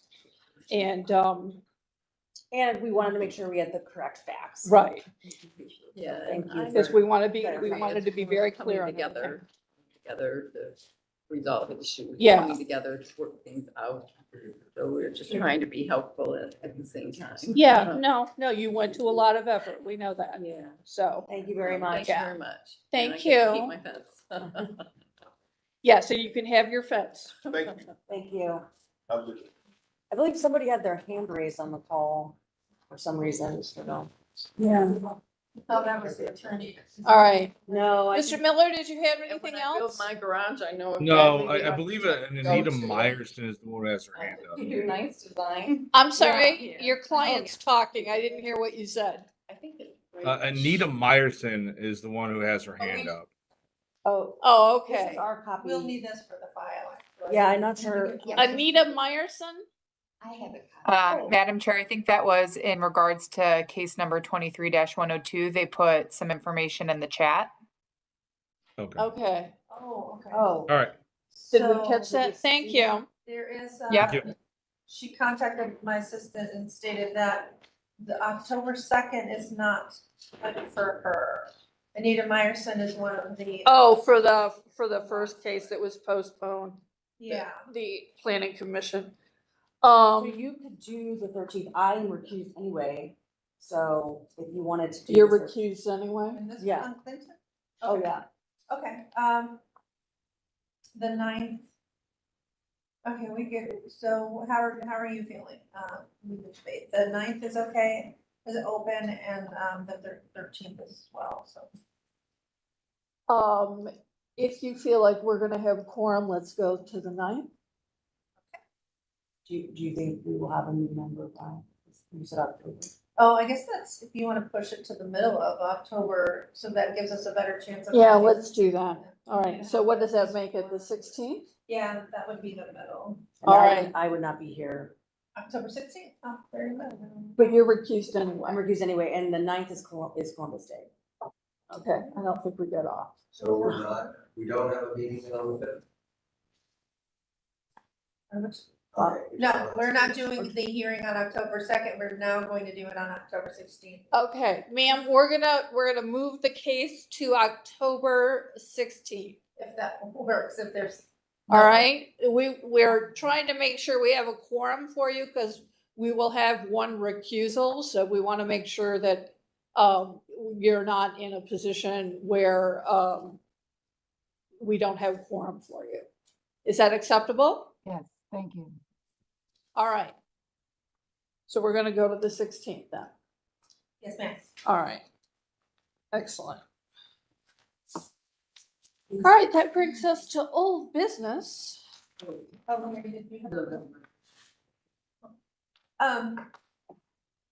So the old business changed a little bit. We did receive updated drawings from Rocky River this morning.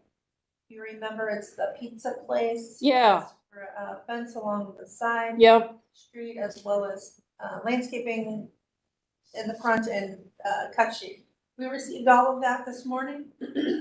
If you would like to see that yourself before we ratify it, that's fine, but I don't have the resolution written ready for you and everything, but. I think we're fine. I feel comfortable to go ahead and. I do as well. I'm not sure how Ms. Holzer. Ms. Holzer, are you okay with the pizza place on Rocky River? Oh, she didn't. She I actually wasn't, I didn't. don't believe I was Oh, on. you weren't here, so No. never mind. You were absent, doing something fun.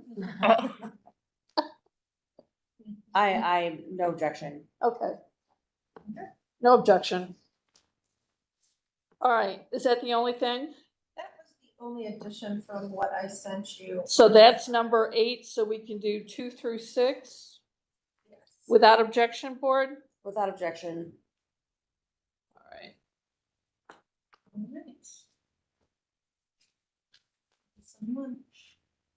All right, thank you, everyone. Move that we adjourn. So moved, we are adjourned.